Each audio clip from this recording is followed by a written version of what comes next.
Welcome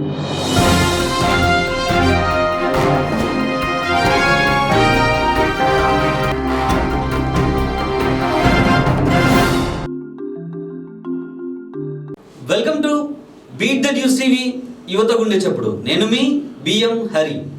ప్రస్తుతం తెలంగాణను అట్టడుగు వర్గాల నుంచి అందరినీ ప్రశ్నార్థకంగా మార్చినటువంటి టీఎస్ఆర్టీసీ సమ్మె ఉధృతంగా రాష్ట్ర వ్యాప్తంగా ఉన్నటువంటి దాదాపు 48,000 నుంచి 50,000 మంది ఉద్యోగులు వారి యొక్క ఉద్యోగాలు కోల్పోయినా సరే సమ్మె విషయంలో వెనక్కి తగ్గేది లేదంటూ రాష్ట్ర వ్యాప్తంగా అనేక రకాలైనటువంటి కార్యక్రమాలతో ఈ సమ్మెను అనేది కొనసాగించడం జరుగుతుంది.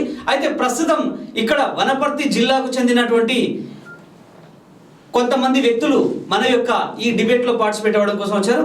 అయితే ఈ ముఖ్యంగా నిజంగా వాస్తవికమైనటువంటి దృక్పథంతో ఆలోచించినట్లయితే టీఆర్ఎస్ పార్టీ ప్రస్తుత ప్రభుత్వం కేసీఆర్ తీసుకుంటున్నటువంటి నిర్ణయాలను ప్రతి ఒక్కరూ తప్పు పడుతూ ఉన్నారు. నిజంగా తప్పు పట్టాల్సినటువంటి అంశాలు ఉన్నాయా, వీరు చేసే స్ట్రైక్లో ఎంతవరకు నిజాయితీ ఉంది అనేటువంటి అంశం పైన మన చర్చ అనేది కొనసాగబోతుంది. అయితే ఈ చర్చలో పాల్గొనడం కోసం రాష్ట్ర బీజేపీ కార్యవర్గ సభ్యులు బి కృష్ణ గారు, అలాగే మన సిపిఎం పార్టీకి చెందినటువంటి జిల్లా సెక్రటరీ ఎండి జబ్బార్ గారు, అలాగే JAC co convener A Yadaiah గారు, అంటే ఈ ఆర్టీసీకి చెందినటువంటి జేఏసీ కో కన్వీనర్, అలాగే టీఎంయు తెలంగాణ మజ్దూర్ యూనియన్కి చెందినటువంటి బివి మూర్తి గారు ఈరోజు మన చర్చలో పాల్గొనడం జరిగింది. వెల్కమ్ టు అవర్ స్టూడియో అండి. Thank you sir. ఓకే, అయితే ప్రస్తుతం మన ఈ చర్చలో పాల్గొన్నటువంటి వీరందరితో కూడా వాస్తవిక విషయాలను ఎంతవరకు వీళ్ళు సమంజసం చేస్తున్నారు లేదు అనేటువంటి విషయం పైన మాట్లాడదు. అయితే మొదట ఈ సమ్మెకు గల కారణాలు ఏంటి అనేటువంటి విషయం పైన పూర్తి స్థాయిలో మాట్లాడడం కోసం జేఏసీ కో కన్వీనర్ యాదయ్య గారు మొదట మాట్లాడతారు. యాదయ్య గారు, ప్రస్తుతం మీరు చేస్తున్నటువంటి సమ్మె వాస్తవికంగా చట్ట విరుద్ధం, మీరు కావాలనే వ్యక్తిగతంగా కక్షపూరితంగా అంటే ప్రభుత్వాన్ని ఇబ్బందులకు గురి చేయాలి, ప్రజల్ని ఇబ్బందులకు గురి చేయాలి అనేటువంటి ఆ దృఢ సంకల్పంతోనే మీరు సమ్మె చేపట్టారు తప్ప మీ డిమాండ్స్ ఉన్నాయో ఇవి న్యాయమైనవి కావు అని చెప్పేసి ప్రస్తుతం సీఎం కేసీఆర్ నోటి వెంట వస్తున్నటువంటి మాటలు. దీనిపైన అసలు ఈ సమ్మె ఎందుకోసం మీరు స్టార్ట్ చేశారు చెప్పండి. సమ్మె 26 డిమాండ్లతో మేము 5/10 నాడు ఇచ్చిన సమ్మె నోటీస్ సమ్మె స్టార్ట్ అయిన సందర్భంగా దానికి ముందుగా 35 రోజులు ముందుగా సమ్మె నోటీస్ ఇచ్చినాం. దాని మీద గవర్నమెంట్ ఏ విధమైన స్పందన లేకుండా మరి మేము ప్రతి క్లాస్ 4 నుంచి క్లాస్ 2 సూపర్వైజర్స్ వరకు సమ్మెలోకి వెళ్ళాం. అంటే మా యొక్క డిమాండ్స్ నెరవేర్చినందుకు గానే ఐఏఎస్ కమిటీ అని పెట్టి 2 రోజులు మాత్రమే ఉంచిన ప్రభుత్వం వెంటనే రద్దు చేసి వాటిని సమస్యలను ఏమాత్రం 26 డిమాండ్లో ఏ ఒక్కటి కూడా పరిశీలించకుండా దాన్ని నాంచుడు దూరంలో వెళ్ళింది. కాబట్టి మా యూనియన్ జేఏసీ సమ్మెలోకి దిగాం. 5/10 నుంచి ఇప్పటి వరకు 22వ రోజు అయినా కూడా ఇప్పటివరకు గవర్నమెంట్ దిగివచ్చి కనీస మరి ఏమాత్రం చర్చలు లేకుండా దాన్ని జాప్యం చేసి ప్రజా రవాణాని ప్రజలకు ఇబ్బంది కలిగించే విధంగా వ్యవహరిస్తూ ఉన్నది. ప్రజలకు చాలా మేము పెట్టిన డిమాండ్లలో కూడా ప్రజా రవాణాని బతికించండి, ప్రజల బస్సులని కొత్త బస్సులను కొనుగోలు చేయండి. మరి బస్సులు ఒక 2014-15 10,479 ఉంటే ఆ తర్వాత 2018-19 వరకు వచ్చేసరికి 10,460 ఉన్నాయి. అప్పుడు అదే అద్దె బస్సులు అయితే అంటే యాదయ్య గారు, విషయం ఏంటంటే ఇక్కడ ఎన్ని బస్సులు ఉన్నాయి ఏంటి అనేటువంటి విషయాన్ని పక్కన పెడితే మీరు చేసే సమ్మె న్యాయమైన కోరికలతో లేదు అని చెప్పేసి స్టేట్మెంట్ ఇస్తా ఉన్నారు. దీని విషయంలో మీరేమంటారు? మాది న్యాయబద్ధం చట్టబద్ధమైన సమ్మె.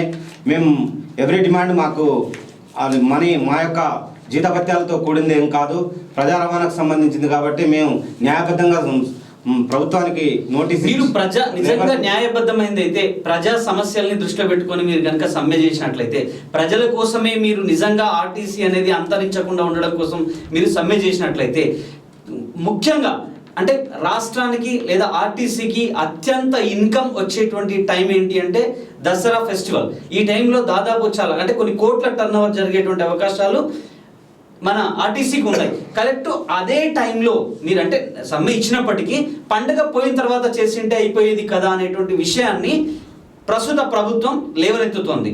ఇలా ప్రజల్ని 100%గా చైతన్యం చేస్తుంది మీది స్వార్థపూరితమైనటువంటి సమ్మె అని చెప్పేసి. ఈ విషయం పైన మీరేమంటారు?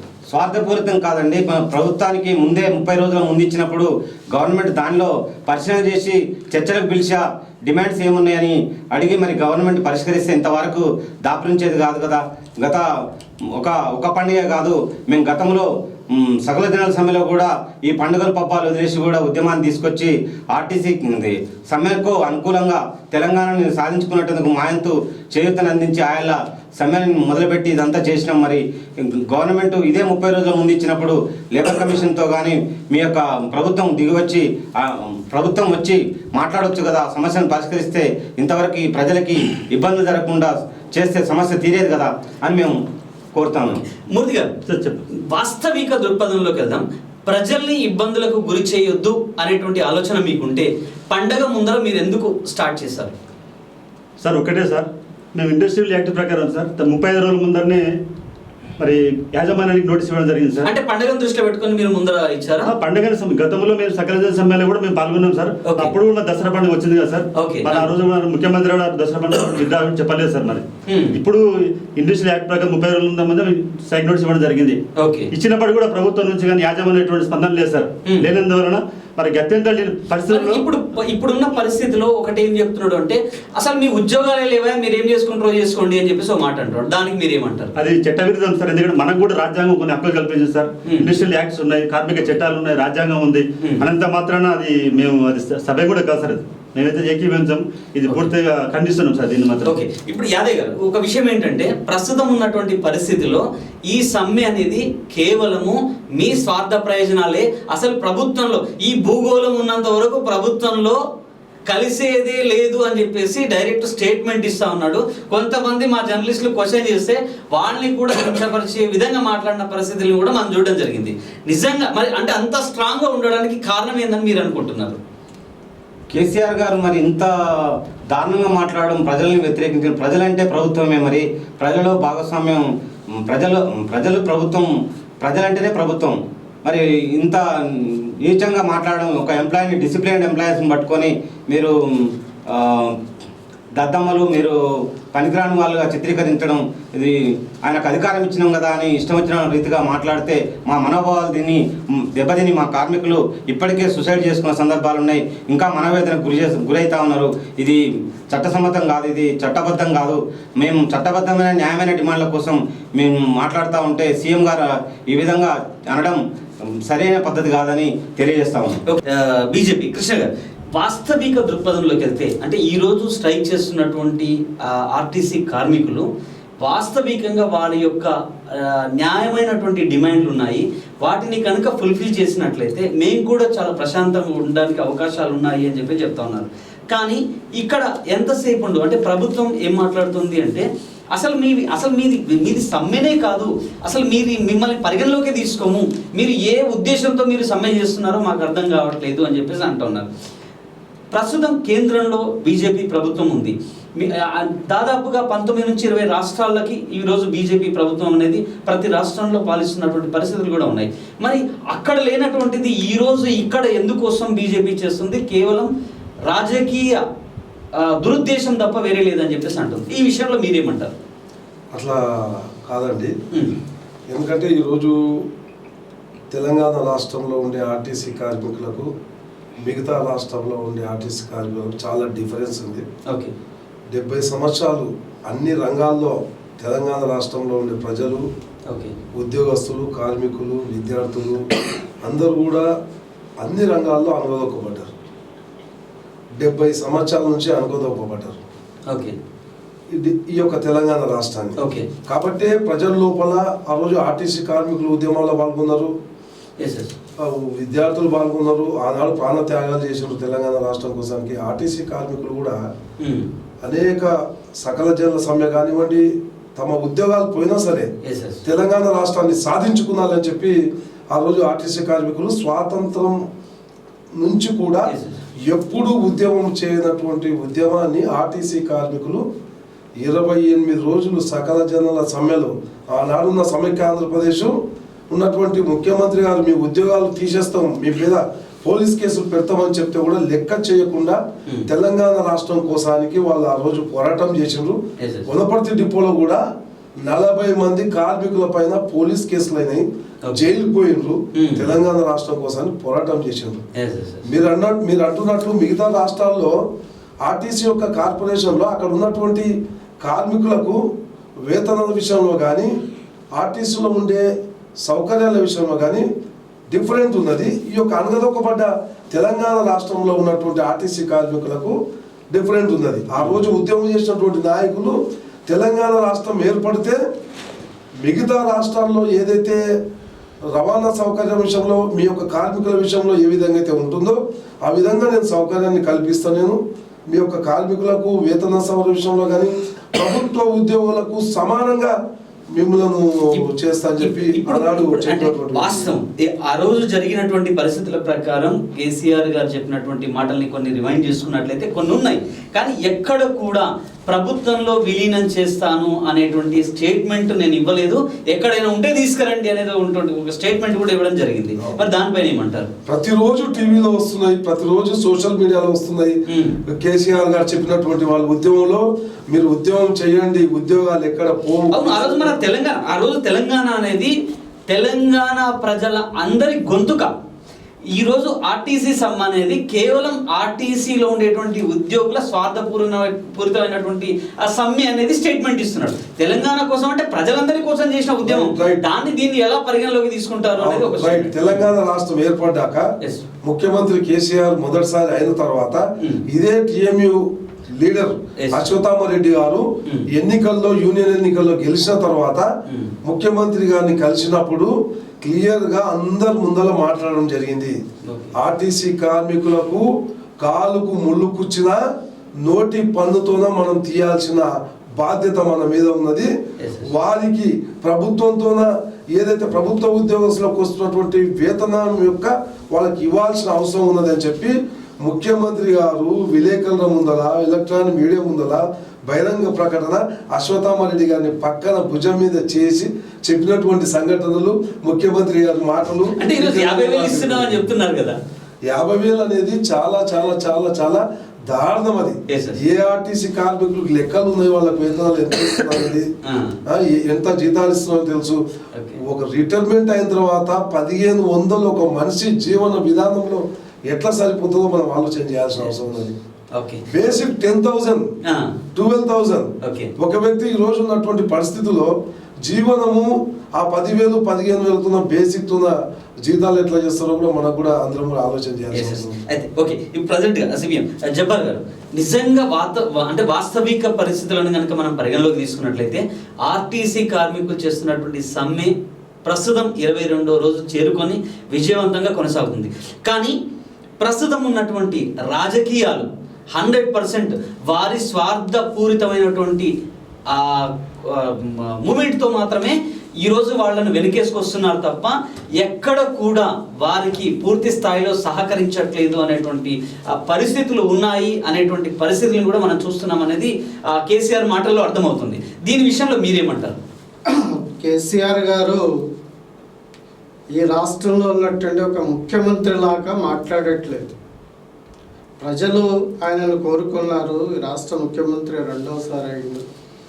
కానీ ఆయన యొక్క ఫ్యూడల్ స్వభావం నుంచి, పెట్టుబడిదారి ఆలోచన నుంచి ఒక అహంకారపూరితమైనటువంటి మాటలు ఆర్టీసీ కార్మికుల మీద నెట్టేస్తున్నాడు. ఈరోజు రాజకీయ పార్టీలు స్వార్థం కోసం ఆర్టీసీ సమ్మెకు మద్దతు ఇస్తున్నారని ముఖ్యమంత్రి గారు అంటున్నారు. అది పూర్తిగా అవాస్తవం. ఏదైతే ఈ రాష్ట్రంలో ఉన్నటువంటి 49,000 మంది ఆర్టీసీ ఉద్యోగులు, కార్మికులు అందరూ వాళ్ళు సమిష్టి నిర్ణయం చేసి జేఏసీగా ఏర్పడి ఉన్నటువంటి అన్ని యూనియన్లు కూడా ఒకే ఎజెండా కోసం వచ్చి, గతంలో సమ్మెలు చేస్తే ఒక యూనియన్ సమ్మె చేస్తే ఇంకో యూనియన్ డ్యూటీలు చేసేది. కానీ ఈరోజు అట్లా కాదు, అన్ని యూనియన్లు కూడా ఒకే తాటిపైకి వచ్చి ఈరోజు మా యొక్క ప్రాథమిక హక్కులకే భంగం కలుగుతూ ఉంది. కాబట్టి ఉద్యోగ భద్రత లేదు, ఎప్పుడు ఉద్యోగాలు పోతాయో గ్యారంటీ లేదు, వేతన సవరణ లేదు. చివరికి ఆర్టీసీ రవాణా సంస్థనే ప్రైవేటీకరణ వైపు దూసుకుపోతా ఉంది. కాబట్టి దానికి వ్యతిరేకంగా ఈరోజు ఆర్టీసీ కార్మికులకు రాజకీయ పార్టీలు, ఈవెన్ ఈ రాష్ట్రంలో ముఖ్యమంత్రి టీఆర్ఎస్ పార్టీ ఒంటరిగా అయింది. అన్ని రాజకీయ పార్టీలు సైద్ధాంతిక విభేదాలు ఉన్నప్పటికీ కూడా అన్ని రాజకీయ పార్టీలు ఈరోజు ఆర్టీసీ ఉద్యమంలో భాగస్వామై ఆ కార్మికులందరికీ ఒక ఆత్మవిశ్వాసం, స్థైర్యం కల్పించే దానికోసం ఈరోజు ఈ యొక్క సమ్మె కొనసాగుతుంది. ఈ అన్ని రోజులైనా ముఖ్యమంత్రి ఎన్ని బెదిరించినా ఈరోజు ఈడీల కమిటీ చర్చలు చేస్తే 26 డిమాండ్స్ ఏదైతే ఆర్టీసీ కార్మికులు పెట్టారో మేము ఆర్థికపరమైనటువంటి అంశాల జోలికి పోము, కేవలం 21 డిమాండ్స్ మాత్రమే పరిష్కారం చేస్తాం, చర్చిస్తామంటే అట్లా కుదరదు. మీరు 26 డిమాండ్లు చర్చిస్తేనే మేము కూర్చుంటాం, లేదంటే లేదని అర్ధాంతరంగా ఈరోజు చర్చలు విఫలమయ్యాయి. కాబట్టి ఈ రాష్ట్రంలో మొత్తం కార్మిక వర్గమే కాదు, ఈరోజు ప్రభుత్వ ఉద్యోగస్తులు, ఆ తర్వాత ప్రజా సంఘాలు, రాజకీయ పార్టీలు, ప్రజలు కూడా ఈరోజు ఈ యొక్క సమ్మెకు సంపూర్ణ మద్దతు ఉంది, సహకారం ఉంది. ఈరోజు ఒక స్టేట్మెంట్ డైరెక్ట్ చెప్పాడు, మీరందరూ ఏమైనా ఈ టీఆర్ఎస్ పార్టీని కానీ కేసీఆర్ని కానీ ఎంతగా వీకలేరా అనేటువంటి ఒక స్టేట్మెంట్ ఇచ్చారు. ఇంకా ఒకనొక దశలో నిన్న చూసినట్లయితే ఏదో అంటే ఒక యూజ్ చేయనటువంటి వర్డ్స్ కూడా యూజ్ చేసినటువంటి పరిస్థితుల్ని మనం చూస్తూ ఉన్నాం. నిజంగా అంటే మీ ఏవైతే ప్రతిపక్షాలు ఏవైతే ఉన్నాయో మీరంతా ఏకతాటిపై నిల్చొని 100%గా ఈరోజు ఆర్టీసీ కార్మికులకు మీరు కనుక సపోర్ట్ చేసినట్లయితే 22 రోజుల సమ్మె జరిగే అవకాశం ఉండేదా? ఖచ్చితంగా ఉండేది. ఎక్కడండి?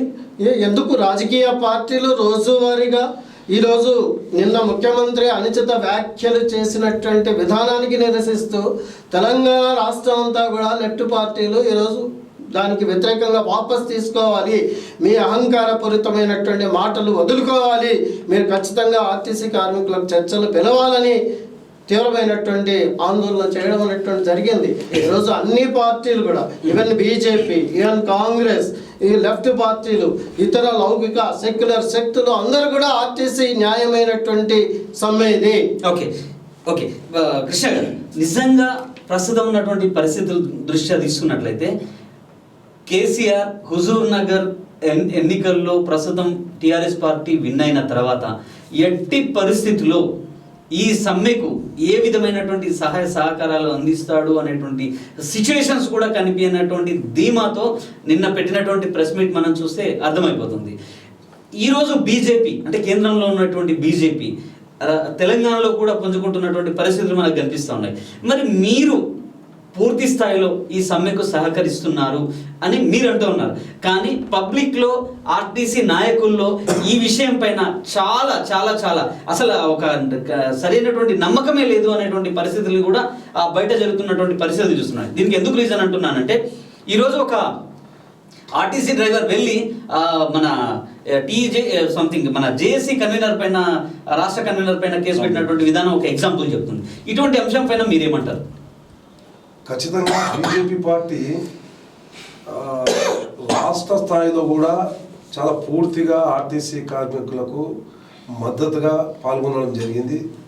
ఈ మధ్యకాలంలో మొన్న జరిగినటువంటి స్ట్రైక్లో 15వ రోజు రాష్ట్ర అధ్యక్షులు కూడా పెద్ద ఎత్తున బస్ భవన్ ముందల ఆందోళన చేస్తూ ఉంటే ఆయన గాయాలైన సంగతి, హాస్పిటల్కి పోయిన సంగతి తెలుసు. అది రాజకీయ స్వార్థం తప్ప వేరే లేదు అని చెప్పేసి అంటా ఉన్నారు. అవును, ఇప్పుడు రాజకీయ స్వార్థం కాదు కదా. మీరు ఏదైతే చెప్తా ఉన్నామో ఈరోజు బీజేపీ విషయంలో, ఆర్టీసీ కార్మికుల విషయంలో పూర్తిగా మద్దతు ఇస్తుంది కాబట్టి ఈరోజు ఎంబడే రాష్ట్ర బీజేపీకి వెళ్ళి పోయి గవర్నర్ గారికి ఈ యొక్క తెలంగాణ ఆర్టీసీ కార్మికుల గురించి స్పష్టంగా ఆర్టీసీ యొక్క ఆస్తిని మొత్తం కబ్జా చేసే విధంగా ఉన్నారు ముఖ్యమంత్రి గారు. ఆర్టీసీ ఆస్తులు మొత్తం తమ వాళ్లకు దానదత్తం చేసే పరిస్థితి ఉంది అని చెప్పి రాష్ట్ర బీజేపీ పార్టీ గవర్నర్ దృష్టికి తీసుకుపోవడం జరిగింది. మొన్న ఎగ్జాంపుల్, మొన్న లక్ష్మణ్ గారు ఏదైతే దెబ్బలు తగిలించుకున్నారో ఆ దెబ్బలు తగిలించుకున్నంత కూడా రాజకీయ లబ్ధి కోసమే అనేటువంటి స్టేట్మెంట్ కూడా కొన్ని బయటకు పడ్డాయి. అట్లా కాదు. అసలు యాక్చువల్ గా ఆర్టీసీ భవన్ ముందల వేలాది మంది కార్మికుల ముందర ఆయన మద్దతుగా ఆందోళన చేస్తా ఉన్నాడు. ఓకే. ఈ పోలీసు వాళ్ళు వనపర్తిలో కూడా ఈరోజు ఆ రాష్ట్రంలో కూడా వనపర్తిలో కూడా పోలీసు వాళ్ళు తెలుసు, రాత్రి పోలీసు వాళ్ళు అరెస్ట్ చేసి కార్మికులకు ఇప్పుడు కూడా జైల్లోనే ఉన్నారు. ఇప్పటికీ బెయిల్ రాలేదు వనపర్తి ఆర్టీసీ కార్మికులకు. మొన్న అర్ధరాత్రి 1కి కొల్లాపూర్ జడ్జి ముందర హాజరుపరిచారు. అంటే పోలీస్ వ్యవస్థ కూడా కావాలని ప్రభుత్వం ఒత్తిడితోన కార్మికులను జైలు పాలు చేస్తా ఉన్నది. సేమ్ రాష్ట్ర పోలీసు వాళ్ళు కూడా ఈ విధంగా అక్రమంగా అరెస్టులు ఒత్తిడులు చేసి ఈ రోజు ఉద్యమాన్ని అణచివేయడం కోసానికి ప్రయత్నం చేస్తాం. అంటే తెలంగాణ ఉద్యమంలో ఇటువంటివి జరగలేదని మీరు అనుకుంటున్నారా? జరిగినవి ఆర్టీసీ కార్మికుల మీద ఇంతకు ముందే చెప్తున్నా మీకు. వనపర్తి ట్రిప్పులో కూడా 40 మంది ఆర్టీసీ కార్మికుల పైన కేసు బుక్ చేసిండ్రు. తెలంగాణ ఉద్యమంలో ఇప్పటికీ కేసులు ఉన్నాయి. ఇప్పుడు అన్యాయంగా చేస్తున్నటువంటి సమ్మె కాబట్టి మేము కేసులు పెడుతున్నాము అనేది ప్రభుత్వం చెప్తున్నట్టు. అన్యాయమైనటువంటి సమ్మె కాదు ఇది. ముఖ్యమంత్రి గారే తెలంగాణ రాష్ట్ర ముఖ్యమంత్రి అయిన తర్వాత కాకముందు ఆర్టీసీ కార్మికులకు ఏదైతే వీళ్ళు 26 డిమాండ్లు అయితే ఉందో ఆ డిమాండ్లను అన్నిటిని కూడా పరిష్కారం చేస్తానని చెప్పి ఆయన చెప్పినవే.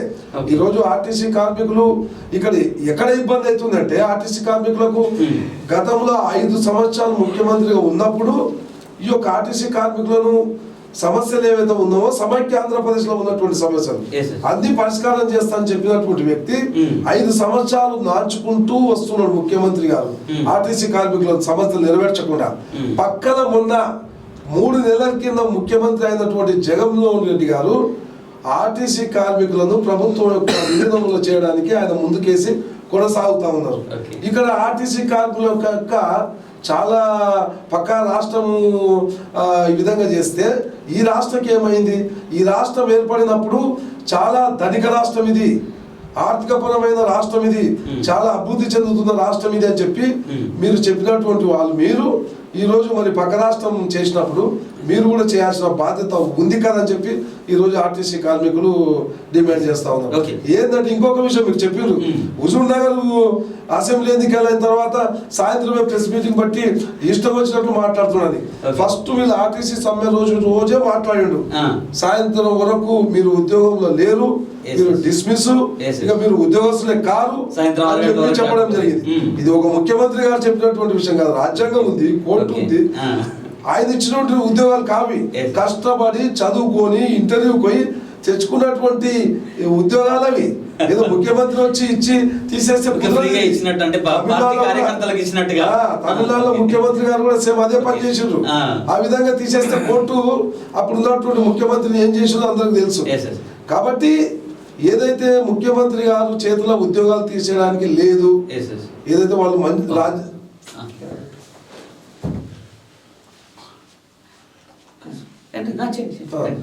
ఈరోజు హుజూర్ నగర్ విషయంలో అప్పుడే ఉప్పొంగిపోయి ఒక్కొక్క ఓటుకు 10,000 అటు ఒక ఊరికి ఎమ్మెల్యేను మంత్రినిచ్చి పోలీసులను కూడా ఉపయోగించుకున్నాడు. డబ్బులు ఇచ్చినట్లు బాజాప్తా సోషల్ మీడియాలో వచ్చింది, బాజాప్తా వచ్చింది. ఈరోజు పోలీసులతో కూడా డబ్బులు పంచించిన దాఖలు ఉన్నాయి అక్కడ హుజూర్ నగర్ లో. ఇప్పుడు ఈరోజు పోలీస్ వ్యవస్థ కూడా అధికార పార్టీకి కుమ్ముకై ఏజెంట్లుగా పనిచేస్తా ఉన్నారు. ఓకే, ప్రస్తుత పరిస్థితుల్ని మనం చూసినట్లయితే ఇప్పుడు తను చెప్తున్నటువంటి మాట ఏంటంటే 100% నిజాయితీగా నిబద్ధతతోనే మేము సపోర్ట్ చేస్తున్నాము ఆర్టీసీకి అని చెప్పి చెప్తా ఉన్నారు. పరిస్థితులు ఏం చెప్తా ఉన్నాయి అంటే నిబద్ధతతో కూడినటువంటి అదే జరిగితే గనక, అంటే ఈ ఉద్యమమే గనక జరిగినట్లయితే ఈరోజు అంటే కేవలం ఒక 2-3 ఆర్టీసీ వాళ్ళు మాత్రమే సూసైడ్ చేసుకున్నారు అనేటి, అంటే ఇది కూడా ఉద్దేశపూర్వకంగా జరిగింది తప్ప ఎక్కడ అంటే విషయం జరుగుతుంది నిజంగా. అంటే ఈ రోజు కూడా ఒక ఆర్టీసీ డ్రైవర్ హార్ట్ అటాక్ తో చనిపోయినట్టుగా కూడా అదే నేనేమంటున్నా అంటే నిజంగా ఆ విధంగా జరుగుతున్నటువంటి పరిస్థితుల్లో కూడా వెనక్కి తగ్గకుండా ఆర్టీసీ కార్మికులు ఎందుకోసం ఇంత మొండి పట్టు పట్టారు అనేది ఈరోజు గవర్నమెంట్ దీనిపైన మీరేమంటారు? ఖచ్చితంగా సార్, మేమైతే ఖచ్చితంగా మా యొక్క డిమాండ్ల సాధన కొరకు దేనికైనా ఇంకా ఎన్ని రోజులైనా సరే మా హక్కులు కాపాడుకునేందుకు ఖచ్చితంగా ముందుకెళ్తాం. ఈ గవర్నమెంట్కి 80% మేము భయపడే ప్రసక్తే లేదు సార్. మీ ఉద్యోగాలు పీకేసాం అంటుంది కదండి. పీకాడానికి అతను ఎవరు సార్? పీకాడానికి అది కరెక్ట్. రాజ్యాంగం ఉంది, చట్టం ప్రస్తుతం సీఎం కదా, అతను ఎవరు? రాజ్యాంగం ఉంది, చట్టం ఉంది, చట్టం ప్రకారం నడుచుకోవచ్చు సార్ ఎవరైనా సార్. మీరు చట్ట విరుద్ధంగా సమ్మె చేస్తున్నారు? లేదు సార్, చట్ట విరుద్ధంగా చట్ట ప్రకారమే చేస్తున్నాం సార్. నోటీస్ ఇచ్చినప్పుడు కనీసం యాజమాన్యం కానీ ప్రభుత్వం కానీ కూడా కోరు పిలిచిన దాఖలు లేదు. మీ యూనియన్ కి విలువనే లేదు అనేటువంటి స్టేట్మెంట్ కూడా నేను నోటీస్ ఇవ్వడం జరిగింది. పిలిచినప్పుడు కనీసం లేబర్ కూడా పిలవలేదు, చర్చల విలువ లేదు, బాల్ విలువ లేదు, కానీ యాజమాన్య విలువ లేదు. మరి 3 రోజుల ముందర వచ్చి ఢిల్లీ నుంచి సార్ నుంచి చక్కగా వచ్చేసి పిలిచి అకస్మాత్ మీటింగ్ పెట్టి నేను తీసేస్తున్నది అది కరెక్ట్ కూడా కాదు సార్. నేను దీన్ని తీవ్రంగా ఖండిస్తున్నాను సార్. దేనికైనా మేము సిద్ధంగా ఉన్నాం సార్. మా యొక్క హక్కులు మీ ఆర్టీసీ సమ్మెలో ఒక అంశం బాగా లేవనెత్తున్నారు. ఆర్టీసీకి సంబంధించినటువంటి ఆస్తులు మొత్తం మన టిఆర్ఎస్ పార్టీకి చెందినటువంటి ముఖ్యులకి అంటగట్టడం కోసమే ఈ ప్రయోగాలన్నీ అని చెప్పేసి కూడా ఒక స్టేట్మెంట్. వాస్తవమే సార్. ఎందుకంటే ప్రభుత్వము ఆర్టీసీని కావాలి నిర్వీర్యం చేయాలనే ఉద్దేశం మీదనే దశల వారికి ఒక పూనుకున్న కుట్ర సార్. ఇది నిర్వీర్యం చేస్తే కేసీఆర్ కి మన ఇంటికి మరి ఎందుకంటే గత మేము 2010 నుంచి చూస్తున్నాం కదా సార్. మా నుంచి రావాల్సిన డబ్బులు మాత్రం లాగేసుకుంటుంది సార్ ప్రభుత్వము. ఆయిల్ మీద కానీ ఇంకా మన బస్సుల మీద పన్ను కానీ అన్ని మాకు వచ్చే అమౌంట్ మాత్రం ఇన్ టైంలో సబ్మిట్ చేస్తారు సార్. ఒకవేళ మాకు ఇన్ టైంలో ఇచ్చినట్లయితే మేము లాభాల పాటు ఖచ్చితంగా నడుస్తాం సార్. అంటే ప్రభుత్వం కావాలని ఒక దుద్దేశపూర్వకంగా దశల వారిగా కుట్ర సార్ ఇది మేము భావిస్తున్నాం. జబ్బర్ గారు, మొన్న ఈ మధ్య కాలంలో మన ఎమ్మెల్సీ అంటే మాజీ ఎమ్మెల్సీ నాగేశ్వర్ గారు ఒక స్టేట్మెంట్ ఇచ్చారు. ఆయన ఒక క్లియర్ ఆర్డర్ ప్రాసెస్ ప్రకారం ఒకటి చెప్తూ వచ్చాడు. వాస్తవికంగా ఆర్టీసీ అనేది అప్పుల్లో లేదు, 100% లాభాల్లోనే ఉంది. కానీ ప్రభుత్వమే ఈ విధంగా ట్యాక్స్ల రూపంలో రకరకాల రూపంలో గవర్నమెంట్ అంటే central government and state government రెండు కూడా బాగా పంచుకుంటా ఉన్నాయి తప్ప ఎక్కడ కూడా ఆర్టీసీకి న్యాయం చేయట్లేదు అంటున్నారు. వాస్తవికంగా అంటే నాగేశ్వర్ గారు మాట్లాడిన మాట ప్రకారం చూసుకున్నట్లయితే ఆ వచ్చినటువంటి ఆర్టీఐ పెట్టినటువంటి ఇన్ఫర్మేషన్ ప్రకారం చూసుకున్నట్లయితే కూడా అవన్నీ వాస్తవిక కోణాలు కనిపిస్తూ ఉన్నాయి. మరి ఇవన్నీ మీ కళ్ళ ముందు కనిపిస్తున్నా నిజంగా అంటే మీరు టీఆర్ఎస్కి కొమ్ము కాయకపోతే అంటే ప్రతిపక్షాలుగా మీరు టీఆర్ఎస్కి కొమ్ము కాయకపోతే మీరు ఈ అంశాన్ని ఎందుకు లేవనెత్తట్లేదు? అంటే ఒక మేధావిగా ఉన్నటువంటి వ్యక్తి ఆ విషయాలన్నీ లేవనెత్తాడు. మరి మీలాంటి వాళ్ళు ఎందుకు, మీ పార్టీ వాళ్ళు ఎందుకు లేవనెత్తట్లేదు ఈ విషయాన్ని? ఈ రాష్ట్రంలో లెఫ్ట్ పార్టీలు, సిపిఎం పార్టీ రాష్ట్ర కార్యదర్శి గారు ఈ రాష్ట్రంలో ఉన్నటువంటి దాదాపుగా ఒక 70% డిపోలను కార్మికులను కలుసుకొని ఉన్న వాస్తవ విషయాలు ఈరోజు ఎందుకని ముఖ్యమంత్రి గారు ఇట్లా అబండాలు వేస్తున్నారు, ఆరోపణలు చేస్తున్నారు. ఇప్పటికీ ఆర్టీసీ సంస్థకు 5,000 కోట్ల రూపాయలు బకాయి ఉంది. ఒకటి డీజిల్ మీద పన్నేస్తున్నాడు. ఒక్క ఉదాహరణ ఏంటంటే విమానాల మీద వేసేటువంటి డీజిల్కు 16 రూపాయలు అంటే 1 రూపాయికి తగ్గించుకున్నాడు ముఖ్యమంత్రి. కానీ ఇక్కడ ఈ రాష్ట్రంలో ఉన్నటువంటి ఆర్టీసీ సంస్థకు డీజిల్ మీద 27% పెంచాడు. మరి దీనికి ఎవరు జవాబు చెప్పాలి? మరి ఈ రకమైనటువంటి పన్నులేసి ఈరోజు కేంద్ర ప్రభుత్వం మోటారు వాహనాల సవరణ చట్టం తీసుకొచ్చింది. అనేక రాష్ట్రాలు ఈరోజు దాన్ని డోంట్ కేర్, మేము ఇది అమలు చేయమని పక్కకు పెట్టేశారు. మరి ఈ ముఖ్యమంత్రి గారు ఒక్క మాట కూడా మాట్లాడు, కేంద్ర ప్రభుత్వం ఇచ్చింది నేను అమలు చేస్తున్నా అంటాడు. ఇది మరి ఇది ప్రైవేటీకరణ వైపు అడుగులు వేసేదానికి ఇది మార్గం కాదా? మరి ఈ రకమైనటువంటి ముఖ్యమంత్రి విధానాలు మాటలు ఒకటి ఆచరణ ఒకటి చేస్తున్నాడు. కాబట్టి ఈ రాష్ట్రంలో ఉన్నటువంటిది ఆర్టీసీ కార్మికులకు రావాల్సినటువంటి ఏదైతే పిఎఫ్ బకాయిలు దాదాపు 550 కోట్ల రూపాయలు వాడుకున్నాడు, తన జేబులో వేసుకున్నాడు.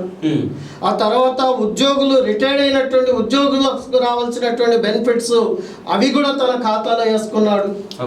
ఈ రకంగా చూస్తే దాదాపుగా 2,800 కోట్ల రూపాయలు ఇప్పుడు బకాయిలో ఉంది. ఇది ప్రభుత్వం అనుసరించిన విధానం వల్లనే ఈ రాష్ట్రంలో ఉన్నటువంటి విద్యార్థులకు రాయితీలు ఇచ్చాడు, ఈ రాష్ట్రంలో ఉన్నటువంటి వికలాంగులకు రాయితీలు ఇచ్చాడు, ఈ రాష్ట్రంలో ఉన్నటువంటి ప్రజాప్రతినిధులకు రాయితీలు ఇచ్చాడు, జర్నలిస్టులకు ఇచ్చాడు. మరి ఇవన్నీ బకాయిలు ఎవడు కట్టాలి? మరి ఇవన్నీ కూడా కట్టకుండా ఆర్టీసీ కార్మికుల వల్లనే నష్టాలు వస్తున్నాయి. నష్టాలకు కారణం స్పష్టంగా ఈ రాష్ట్ర ప్రభుత్వమే, కార్మికులు కాదు. 59,000 మంది కార్మికులు ఉంటే 7,000 మంది రిటైర్డ్ అయ్యారు.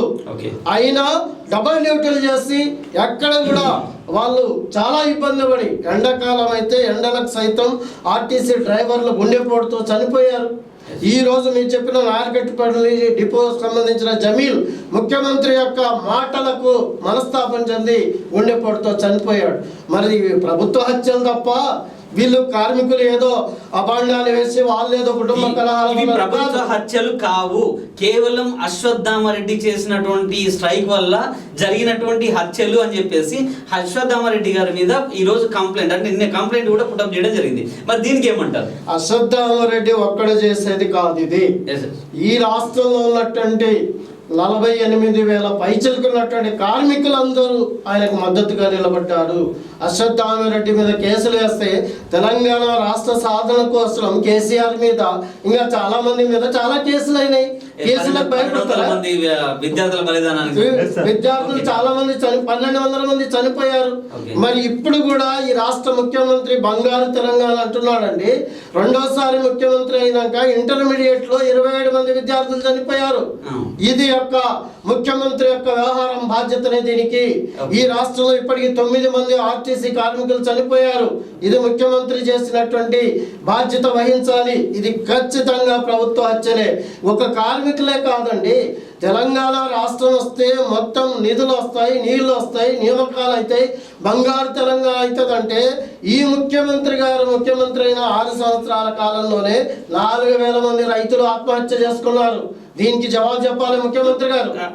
అంటే రైతుల విషయానికి వచ్చినట్లయితే 100% మేము పట్టాకు సంబంధించిన డబ్బులు ఇచ్చామంటున్నాం. దాదాపు ఒక వనపర్తి జిల్లాలోనే 74,000 మంది పట్టా పాస్ పుస్తకాలకి మేము డబ్బులు వేసామనేటువంటి స్టేట్మెంట్ కూడా ఇచ్చారు. ఇగో ఇది పూర్తి అవాస్తవం. ఇప్పటికీ వనపర్తి జిల్లాలోనే 40% మంది 40,000 మంది రైతులకు రైతు బంధు రాలేదు. మొదటి విడతలో కూడా రాలేదు. భూ ప్రక్షాళన పేరు మీద రెవెన్యూ అధికారులు గ్రామాలకు 3 మాసాలుగా పంపించి మొత్తం రెవెన్యూ అధికారుల యొక్క లోపభూయిష్టమైనటువంటి విధానం వల్ల, ప్రభుత్వ యొక్క విధానం వల్ల ఈరోజు ఉమ్మడి జిల్లాలో 12 లక్షల మంది రైతులు ఉన్నారు. మొత్తం ఉమ్మడి మహబూబ్ నగర్ జిల్లా.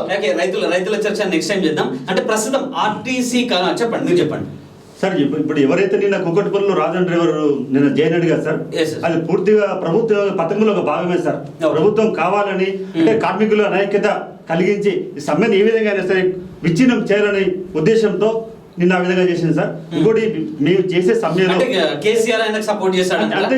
చిన్న డ్రైవర్ కేసీఆర్ సపోర్ట్ చేసే అవకాశాలు ఉన్నాయా? చేశారు కదా, వాళ్ళ ప్రభుత్వంలో భాగం సార్. ఎందుకంటే ఆర్టీసీ ఇప్పుడు ఆ స్టేట్మెంట్ కి తగ్గట్టుగా అంటే కేసీఆర్ కి సంబంధించినటువంటి టీం ఏదైతే ఉందో, అంటే మంత్రులు కావచ్చు, ఎమ్మెల్యేలు కావచ్చు, రకరకాల వాళ్ళు వీళ్ళను అంటే ఆర్టీసీ కార్మికుల్లో ఉండేటువంటి ఐక్యతని చెడగొట్టి 100%గా వినండి చెడగొట్టి వీళ్ళను అంటే డివైడ్ చేయాలి అనేటువంటి ఉద్దేశంతో ఉన్నాయి. మా దగ్గర ఆడియోలు ఉన్నాయి అనేటువంటి స్టేట్మెంట్ కూడా అశ్వత్థామరెడ్డి గారు ఇచ్చినటువంటి పరిస్థితులు చూస్తాను. వాస్తవమేనా ఇది? వాస్తవం సార్, పూర్తి అంగీకరిస్తున్నాను. అంటే మీ దగ్గర దీనికి సంబంధించినటువంటి ఆడియోలు ఉన్నాయి అని చెప్పేసి అనుకుంటున్నారా మీరు? ఖచ్చితంగా సార్, వాస్తవం. ఎట్లయినా సరే సమ్మెను విచ్ఛిన్నం చేయాలి సార్, అనేక చేసి దీన్ని విచ్ఛిన్నం సార్. ప్రస్తుతం నిజంగా సమ్మెను విచ్ఛిన్నం చేసి ఈ టిఆర్ఎస్ ప్రభుత్వం సక్సెస్ అవుతుందని మీరు అనుకుంటున్నారా? ఆర్టీసీ కార్మికుల యొక్క సమ్మె విచ్ఛిన్నం చేసే పరిస్థితి ముఖ్యమంత్రి కాదు, ఏ రాజకీయ పార్టీకి లేదు.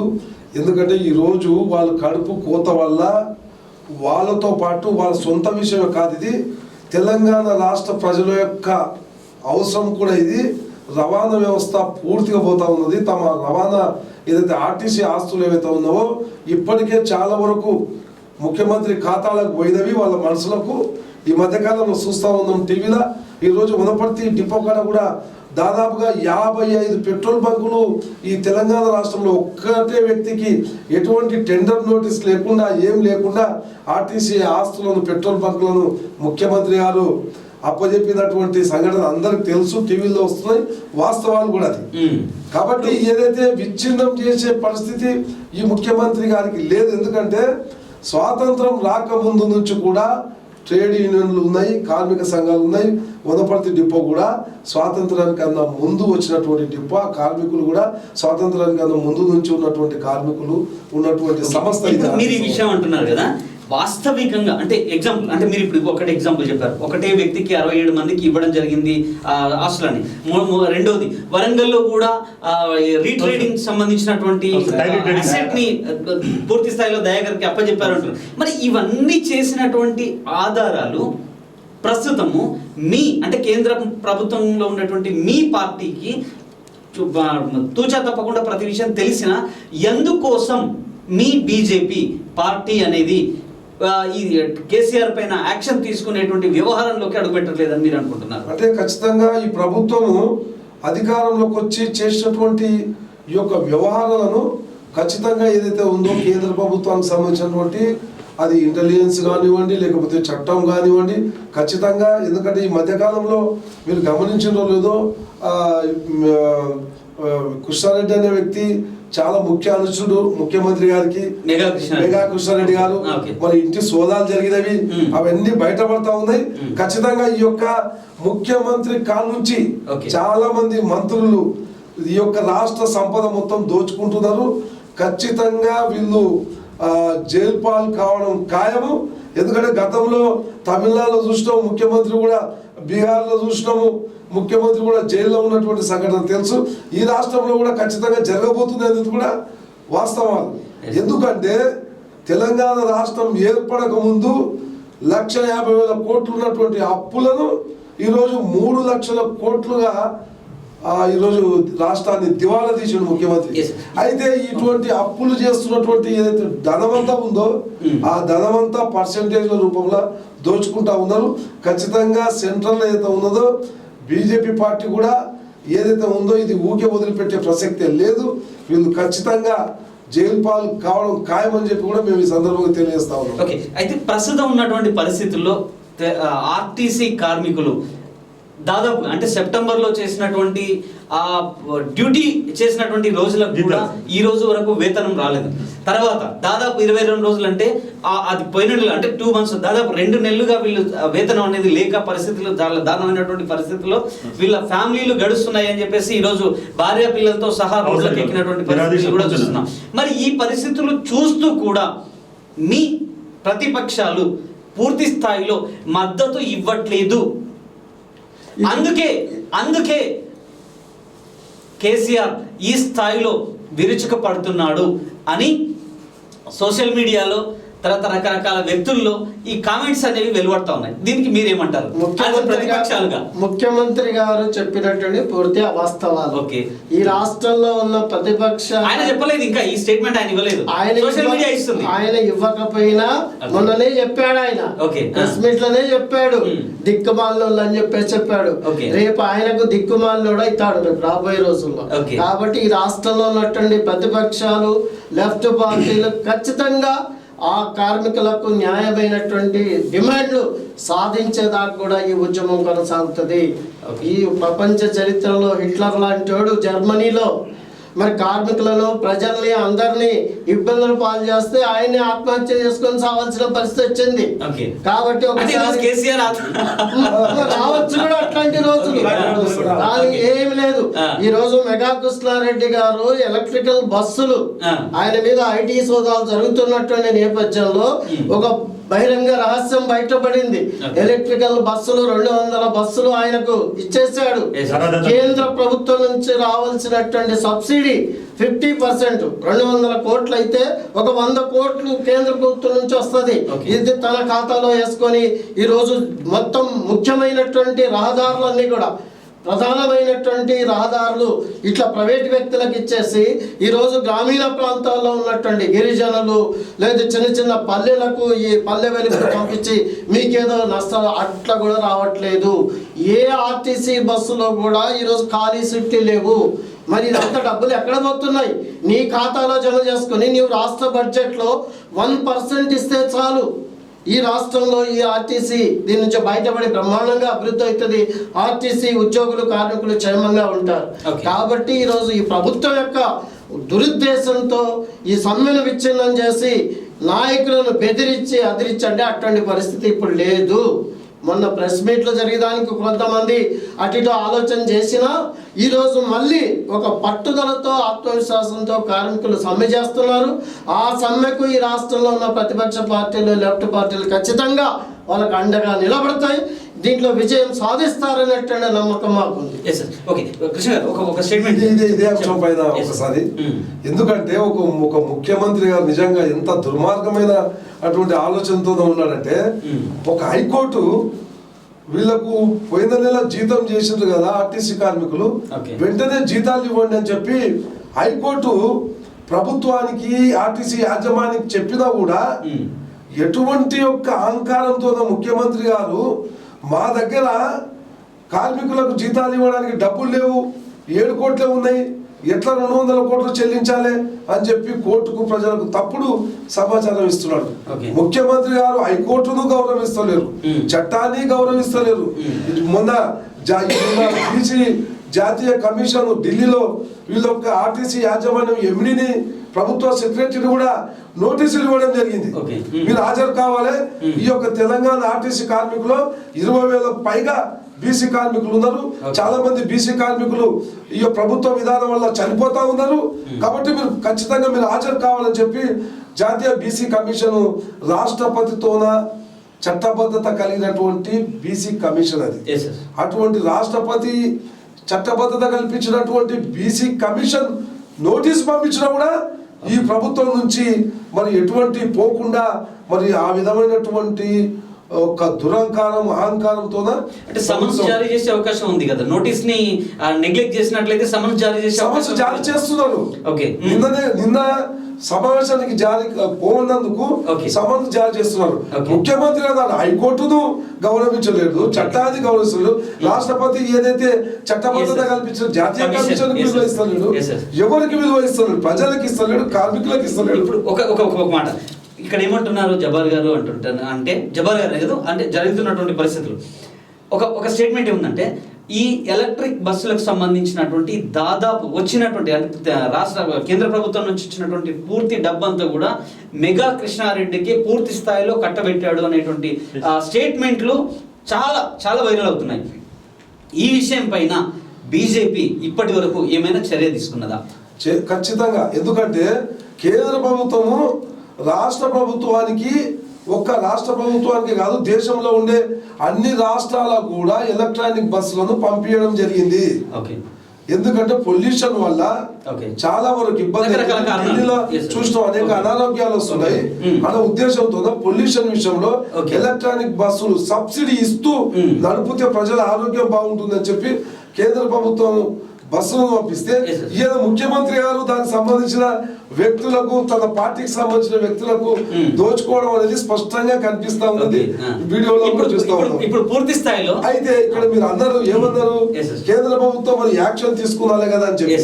ఈ మధ్య కాలంలో మీరు బాగా గమనించారు, ఏదైతే రైతుల విషయంలో ఈ రోజు యూరియా ఏదైతే కేంద్ర ప్రభుత్వం పంపించిందో ఆ యూరియా విషయంలో సరిపోలేదని చెప్పి రైతులు లైన్లో నిలబడి చనిపోయిన సంఘటన మనకు అందరూ కూడా తెలుసు.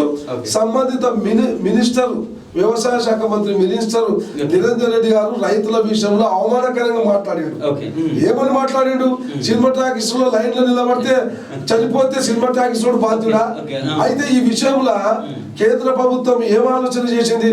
రైతులు చనిపోయినరు పంపించడం, ఇంకా ఈ తెలంగాణ రాష్ట్రంలో ఉండే వ్యవసాయానికి సరిపడా యూరియా పంపిస్తే కూడా ఎందుకు బీజేపీ నెగ్లెక్ట్ చేసింది అనే స్టేట్మెంట్లు కూడా అది తప్పు.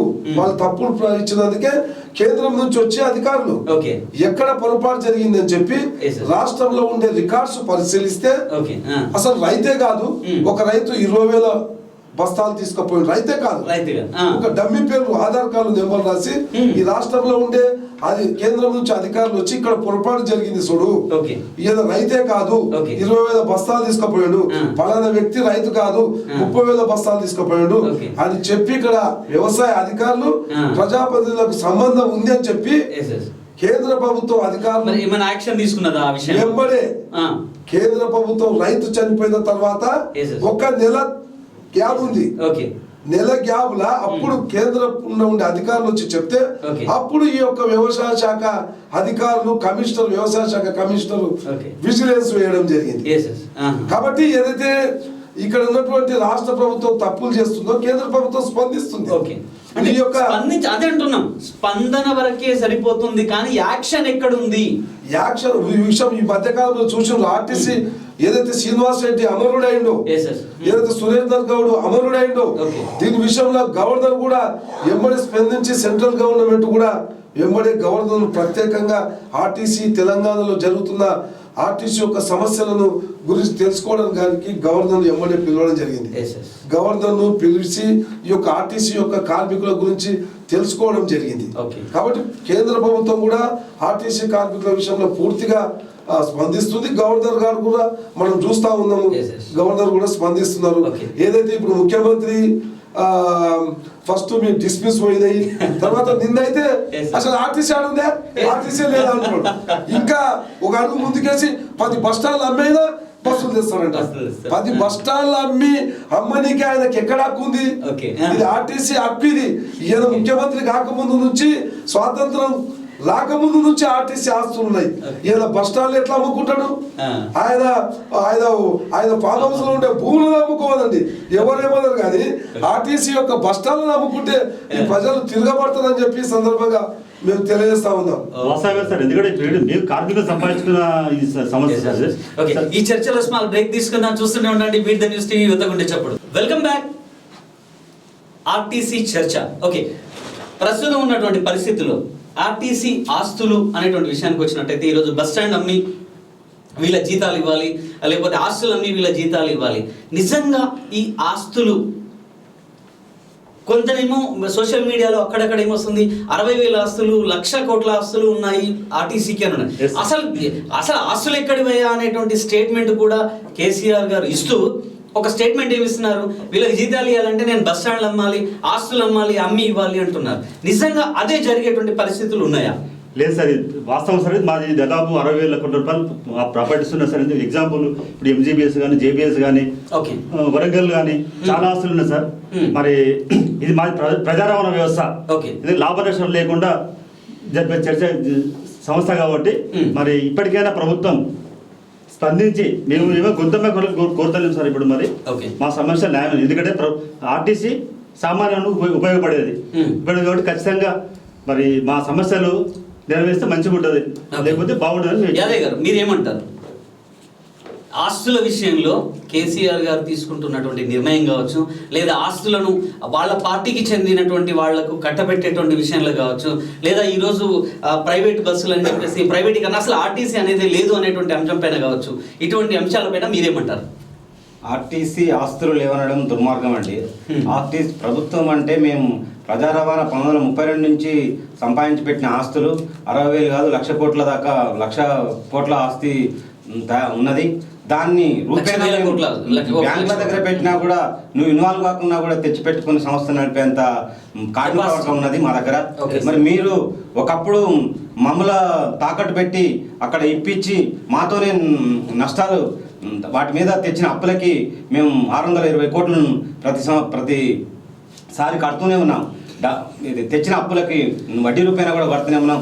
దానికి ఏమాత్రం స్పందించకుండా ఆర్టీసీని నష్టాల పాలు చేసి ప్రైవేటీకరణ చేసేందుకే నువ్వు మొగ్గు చూపుతున్నావని దీని ద్వారా మాకు తేటతెల్లం అవుతుందని తెలియజేస్తున్నాం. ఓకే, జబర్ గారు అండ్ కృష్ణ గారు, ప్రస్తుతం ఆర్టీసీ ఆస్తుల్ని అమ్మి ఈ వీరి యొక్క ఉద్యోగ వృత్తిని లేకపోతే ఇంకేమైనా పరిస్థితుల్ని తేవాలి తప్ప వేరే అవకాశం లేదు. కాబట్టి ఆర్టీసీయే లేదు తెలంగాణ రాష్ట్రంలో అని చెప్పేసి ఒక స్టేట్మెంట్ ఇచ్చినటువంటి పరిస్థితులు కూడా వస్తున్నాం. నిజంగా ఈ ఆస్తుల్ని అమ్మేటువంటి హక్కు కానీ అవకాశాలు కానీ అతనికి ఉన్నాయా? ఒకవేళ అమ్ముతే మీరు ఏ విధమైనటువంటి యాక్షన్ తీసుకునేటువంటి అవకాశాలు ఉన్నాయి? ఈ రాష్ట్రంలో ఉన్నటువంటి 1,00,000 పైచలకు ఆస్తులు ఆర్టీసీ సంస్థకు ఉన్నాయి. 1,00,000 కోట్ల పైచలకు ఉన్నాయి. తర్వాత ఈ ముఖ్యమంత్రి గారు ఈ ఆస్తులు అమ్మి నేను జీతాలు ఇస్తుంటే అవసరం లేదు, నీకు ఆ హక్కు కూడా లేదు, ఆర్టీసీ మీద నీకు ఎలాంటి హక్కు లేదు. వాళ్ళు కష్టపడి సాధించినటువంటి సంపాదించుకున్నటువంటి ఆస్తులు. ఈ రోజు వనపర్తి బస్ స్టాండ్, ఒక పాత బస్ స్టాండ్, ఇక్కడ ఉన్నటువంటి ప్రజాప్రతినిధుల యొక్క అసమర్థత వల్ల ప్రజా రోడ్డు మీద పోతా ఉన్నారు. కొత్తకోట, మహబూబ్ నగర్ ఆ పాత బస్ స్టాండ్ లీజుకి ఇచ్చారు. అది ఆర్టీసీ ఆస్తి. అది దాన్ని పునర్నిర్మాణం చేసి బస్సు లోపలికి పోయి ప్రజలకు ఉపయోగపడే పద్ధతిలో చేయాలి. ఇట్లాంటిది అనేక రాష్ట్రంలో ఆస్తులు కట్టబెట్టడానికి చేస్తే కేసీఆర్ గారికి ఆ హక్కు లేదు. నీకు జీతాలు ఇవ్వాలంటే నువ్వు అబద్ధాలు చెప్తున్నావు. 7 కోట్లు కాదు, గత 22 రోజులుగా ఆర్టీసీ ఒక్క కార్మికుడు కూడా బస్సులు నడపలేదు. నువ్వు ప్రైవేటు వాళ్ళతోనా ఇతరులతోనా అసలు డ్రైవింగ్ లైసెన్స్ లేదు, ట్రాక్టర్లు నడిపి డ్రైవింగ్లతో నడిపి వాళ్ళకు ప్రజా రవాణాను ఇంకా ఇంత నష్టాలు లెక్కిపోవడానికి, నష్టాలతో రావడానికి ముఖ్యమంత్రి కారణం. కాబట్టి నీ రాష్ట్ర బడ్జెట్లో ఇవ్వాలి. ఈరోజు కేరళ రాష్ట్రంలో ఆయన ఆరోపణ చేశాడు. కేరళ రాష్ట్రంలో ఉన్నటువంటి సంవత్సరానికి 1000 కోట్లు, ఇప్పటికీ 3000 కోట్ల రూపాయలు ఆర్టీసీకి ప్రభుత్వం ఇవ్వడం అనేటువంటి జరిగింది. అతి తక్కువ వడ్డీకి 3500 కోట్లు రుణం ఇవ్వడం అనేటువంటి జరిగింది. అక్కడ ప్రభుత్వ ఉద్యోగులుగా గుర్తించడం అనేటువంటి జరిగింది. ప్రభుత్వ ఉద్యోగస్తులు సమానంగా పెన్షన్ వచ్చేటువంటి అవకాశం ఉంది. నీకు దమ్ముంటే మరి ఎవరినైనా నీ ప్రతినిధులను పంపి రుజువు చేయడానికి సిపిఎం పార్టీ సిద్ధంగా ఉంది. కాబట్టి ఈ ఆస్తులు అమ్మడానికి నీకు హక్కు లేదు. నువ్వు తక్షణం ఆర్టీసీకి బాకీ పడినటువంటి బకాయిలు ఇస్తే చాలు, ఈ యొక్క ఉద్యోగాలకు జీతాలు ఇస్తారు. చాలా బ్రహ్మాండంగా వాళ్ళే నడుపుకునేటువంటి అవకాశం ఉంది. కాబట్టి ముఖ్యమంత్రి ఈ మాటలు దురహంకారంతో ఆర్టీసీ లేదు అంటే ఈయన జాగిరా ఆర్టీసీ లేదని చెప్పడానికి ఈయనెవరు? ఎన్నడో దాదాపు స్వాతంత్రం రాకముందు నైజాం కాలం నుంచి వచ్చినటువంటి ఈ ప్రజా రవాణా సంస్థను ఈరోజు నష్టాలు వస్తున్నాయంటే నువ్వు పన్నులు ఎందుకు వేస్తున్నావు? జిఎస్టీ ఎందుకు అమలు చేస్తున్నావు? నువ్వు విద్యార్థులు పాఠశాల మీద విద్య మీద నువ్వు పన్నులు వేస్తున్నావా? లేదు వైద్యం మీద ఈరోజు ప్రజల ఆరోగ్యాన్ని కాపాడే విధంగా పన్నులు వేస్తున్నావా? మరి ఇది ప్రజా రవాణా సంస్థ ప్రజలకు సేవలు అందిస్తున్నటువంటి, పేదవాళ్ళకు సేవలు అందిస్తున్నటువంటి, మధ్యతరగతి వాళ్ళు ప్రయాణాలు చేసేటువంటి ప్రజా రవాణా సంస్థ మీద నువ్వు పన్నులేసి నీవు నష్టాలకు కారణం తప్ప ఆర్టీసీ కార్మికులు కాదు. కాబట్టి నీ జోక్యం నువ్వు ప్రభుత్వంలో ఉన్నటువంటి పాత బకాయిలు అన్ని తక్షణం కట్టేసి సెప్టెంబర్ నెల జీతాలు నువ్వు చెప్పే అబద్ధ ప్రచారాలు 200 కోట్లు కావాలని కాదు, 110 కోట్లు అయితే వాళ్ళ జీతాలకు సరిపోతుంది. కాబట్టి ఈ 22 రోజులు వచ్చినటువంటి ఆదాయాన్ని నువ్వు చూపాలి. నువ్వు ఎందుకు రహస్యంగా పెట్టుకున్నావు? దీన్ని దాచిపెడుతున్నావు. కాబట్టి ఆర్టీసీ రవాణాను కాపాడే దానికోసం ఈ రాష్ట్ర ప్రజలు, కార్మికులు, ఉద్యోగస్తులు సిద్ధంగా ఉన్నారు. నువ్వు ఇట్లాగే మాట్లాడితే ఆర్టీసీలు ఎవరైతే హత్యలు చేసుకున్నారో, ఆత్మహత్యలు అయ్యారో వాళ్ళ యొక్క కుటుంబాలు వీధిన పడితే వాళ్ళని కనీసం పలకరించిన పాపన పోలేదు. కాబట్టి మానవీయ కోణంలో ఆలోచన చేయాలి. కాబట్టి ఈరోజు ఈ యొక్క సమ్మెను వెంటనే విరమింపజేసి వీళ్ళ జీతాలు ఇచ్చి వీళ్ళు పెట్టినటువంటి 26 డిమాండ్లను పరిష్కారం చేయాలని సిపిఎం పార్టీగా డిమాండ్ చేస్తున్నారు. ఓకే కృష్ణ గారు, ఆర్టీసీ ఆస్తుల్ని అమ్మేటువంటి హక్కు ఈ తెలంగాణ ప్రభుత్వానికి ఉంది అని మీరు అనుకుంటున్నారా? ఆర్టీసీ ఆస్తులు ఏవైతే ఉన్నావో స్వాతంత్రం వచ్చినప్పటి నుంచి అనేక మంది ముఖ్యమంత్రులుగా ఉన్నారు. ఓకే, ఎవ్వరు కూడా ఆర్టీసీ ఆస్తిని అమ్మలేదు. ఈ ముఖ్యమంత్రి గారి యొక్క వ్యవహారం ఎట్లా ఉంది అంటే ఆర్టీసీ ఆస్తులే కాదు, ప్రభుత్వానికి సంబంధించిన అన్ని డిపార్ట్మెంట్ల ఆస్తులు అమ్ముకునే స్థితి ఉన్నది.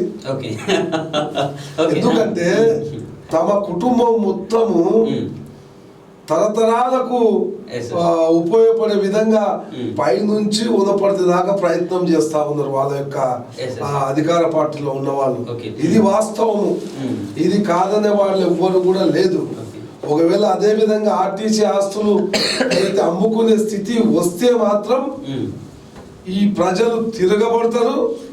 ఎందుకంటే ఆర్టీసీ యొక్క కార్మికులు స్వాతంత్రం కన్నా ముందు నుంచి ఉన్నటువంటి యూనియన్లు కావాలని ఈ యొక్క ఆర్టీసీ ఆస్తులను కొల్లగొట్టాలన్న ఆలోచనతోనే ఈ యొక్క ఆర్టీసీ మీద తప్పుడు మాటలు మాట్లాడుతూ ఉన్నాడు.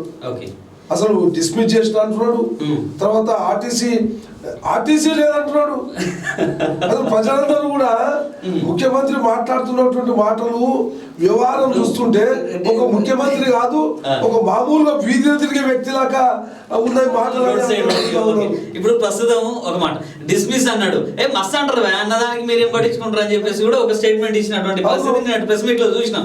అన్నంత మాత్రాన్ని అది అవుతుందా అని ఎక్కడ రాజ్యాంగంలో ఎక్కడ రాసి పెట్టిన సందర్భాలు లేవు. డిస్మిస్ అనేది నువ్వు ముఖ్యమంత్రి యొక్క మాటలు మీరు ఒక్కసారి గమనించండి. ఫస్ట్ అసలు యాక్చువల్ ముఖ్యమంత్రి మాట తీరు ఏ విధంగా ఉందో మనం ఒకసారి వెనక్కి పోవాలి. ముఖ్యమంత్రి మాట్లాడినట్టు మాటలు మీరు చూడండి ఒకసారి. ఈ సందర్భం ఆర్టీసీ చర్చ కాకపోయినప్పటికీ కూడా మన ముఖ్యమంత్రి శైలి అర్థం చేసుకున్నారు. ఎందుకంటే నిన్న మనం మాట్లాడిన మాటలు ఏమన్నాడు, నేను దళితుల్ని ముఖ్యమంత్రి చేస్తాడు, లేకపోతే తలక నరుక్కుంటా అన్నాడు. ఓకే దళితుల్ని అంటే ఆ విధంగా దాదాపు 100 నుంచి 200 పైన కమిట్మెంట్లు, ఫాల్స్ కమిట్మెంట్లు ఉన్నాయి. అవన్నీ కూడా సోషల్ మీడియాలో అందుకే ఆర్టీసీ కార్మికుల డిస్మిస్ సాయంత్రం వరకు అయిపోయినారు. తర్వాత ఆర్టీసీ లేదు, అటువంటి మాటల కిందికి మాటలు. అంటే వాస్తవం ఇప్పుడు ఆర్టీసీ లేదు అనేటువంటి స్టేట్మెంట్ నిజంగా చాలా దారుణమైనటువంటి పరిస్థితి. నిజంగా దాన్ని దృష్టిలో పెట్టుకున్నట్లయితే నిన్న చనిపోయినటువంటి జాకీర్ అనేటువంటి ఈ సందర్భంగా మనం కొంతవరకు నిజంగా అంటే వాళ్ళ కుటుంబానికి సానుభూతి తెలియజేసేటువంటి అవకాశాలు ఉన్నాయి. కానీ పరిస్థితుల దృష్ట్యా ఈ సమ్మె ఇలాగే పరిస్థితి చూస్తే, ఎందుకంటే మనం అంటే ప్రతిసారి ఇతర రాష్ట్రాల ఆర్టీసీతో పోల్చడము, రకరకాల రవాణా వ్యవస్థతో పోల్చుకున్నట్లయితే ఎన్నో సందర్భాల్లో మనం చూస్తాం. తెలంగాణ ఆర్టీసీకి సంబంధించినటువంటి బస్సుల్లో ఉన్నటువంటి నీట్నెస్, తర్వాత మిగతా పక్కన కర్ణాటక బస్సులు వస్తూ ఉంటాయి, అప్పుడప్పుడు ఎప్పుడైనా బస్సు ఎక్కే ఉంటే అందులో అసలు ఎంత దారుణమైన పరిస్థితులు ఉంటాయో అవన్నీ మనం చూస్తూ ఉంటాం. వాస్తవం, ఎందుకంటే తెలంగాణ ఆర్టీసీ అనేది నిజంగా దేశంలో చాలా ఉన్నతమైనటువంటి పొజిషన్లో ఉంది. కానీ ఈ సమ్మె ఇలాగే కొనసాగించడం వల్ల ఎక్కువ మొత్తంలో ఈ ప్రజలకి అనేక రకాలైనటువంటి ఇబ్బందులు ఏర్పడేటువంటి అవకాశం ఉన్నాయి. మరి ఈ సమ్మెను ఇలా కొనసాగిస్తే ప్రజలు ఇబ్బందులు పడుతున్నప్పుడు ఇది ఎటు వెళ్ళేటువంటి అవకాశం ఉందని మీరు అనుకుంటున్నారు? సార్ దీనికి ఒకటే సార్, దీనికి పూర్తిగా ప్రభుత్వం బాధ్యత వహించాలి. ఓకే, ప్రభుత్వం అంటే ప్రజలు కదా, ప్రజలు ఇబ్బందులు ఎదుర్కొంటా ఉన్నారు కదా, మీరు కనీసం ప్రజల్లోకి ఈ విషయాన్ని కూడా అంటే నిజంగా ఈ జరుగుతున్నటువంటి విషయాలను కూడా మీరు తీసుకెళ్లట్లేదు అనేటువంటి ప్రజల భావన. ఎందుకంటే కేవలం వీళ్ళు పనిలేక చేస్తున్నటువంటి స్టేట్మెంట్. ఎందుకంటే ఒక సీఎం గా ఉన్నటువంటి వ్యక్తి దీన్ని ఎంత నీచంగా తీసుకుపడేయడం. మీరు ఒకసారి ఆలోచన చేయాలి. ఆర్టీసీ కార్మికులు అనవసరమైన ఉద్యమం చేస్తున్నారు అనేది కాదు ఇక్కడ. ఒక ఉదపడితే కాదు, తెలంగాణ రాష్ట్రంలో ఒక్కసారి గమనించండి. బంధుకు పిలిపిస్తే సంపూర్ణంగా ఏ ఒక్క వ్యక్తి కూడా, వ్యాపారస్తుడు గాని, విద్యా సంస్థలు గాని, ఏ సంస్థ కూడా తెరవలేదు. ప్రభుత్వం యొక్క నిరంకుశం ఉన్నటువంటి ముఖ్యమంత్రి యొక్క వ్యవహారం అని తెలిసి ఆర్టీసీ కార్మికులు ఇచ్చిన బంధుకు ఈ మధ్యకాలంలో ముఖ్యమంత్రి గారు బంధువులు చేయనిస్తలేడు. మనకందరికి తెలుసు. రాజకీయ పార్టీలు సమస్యలు వచ్చినప్పుడు బంధు పిలిపిస్తే నిర్విరామం చేస్తున్నాడు. కానీ ఈరోజు ఆర్టీసీ కార్మికులు ఇచ్చినటువంటి బంధు తెలంగాణ వ్యాప్తంగా ఎంత సంపూర్ణమైందో మనకు అందరూ అంటే జిల్లాల్లో అది కనిపించింది కానీ స్టేట్ హెడ్ క్వార్టర్ లో అటువంటిది పెద్ద కనిపించలేదు, ఎఫెక్ట్ కనిపించలేదు. ప్రజా సంఘాలు కానీ, కుల సంఘాలు కానీ, అన్ని పోలీసులు మాకు మద్దతు ప్రకటించారు. ఇప్పుడు ఉద్యోగ సంఘాలు ఇవన్నీ కూడా మీకు మద్దతు ఇస్తున్నాయి అంటున్నారు. మొన్న ఈ మధ్య మన ఎన్జిఓకి సంబంధించిన ఎన్జిఓకి సంబంధించిన అసలు ఆర్టీసీ వాళ్ళు మాకు చెప్పనే లేదు, చెప్పకుండా చేశారు. సంపూర్ణంగా మద్దతు ప్రకటించారు. ఆ రోజు నల్లబెట్టలు కూడా పెట్టి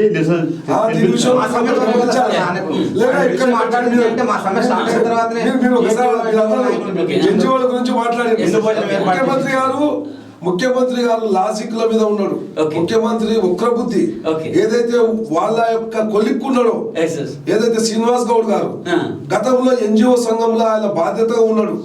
వాళ్ళ ఎన్జిఓ సంఘంలో శ్రీనివాస్ గౌడ్ గారు మంత్రి గారితో లోపల మాట్లాడి వాళ్ళని అక్కడికి పిలిపించుకున్నాడు. పిలిపించుకొని అందరితో కలిసి భోజనం చేసాడు. ఎందుకంటే ఆర్టీసీ కార్మికులకు మద్దతు తెలుపకూడదని.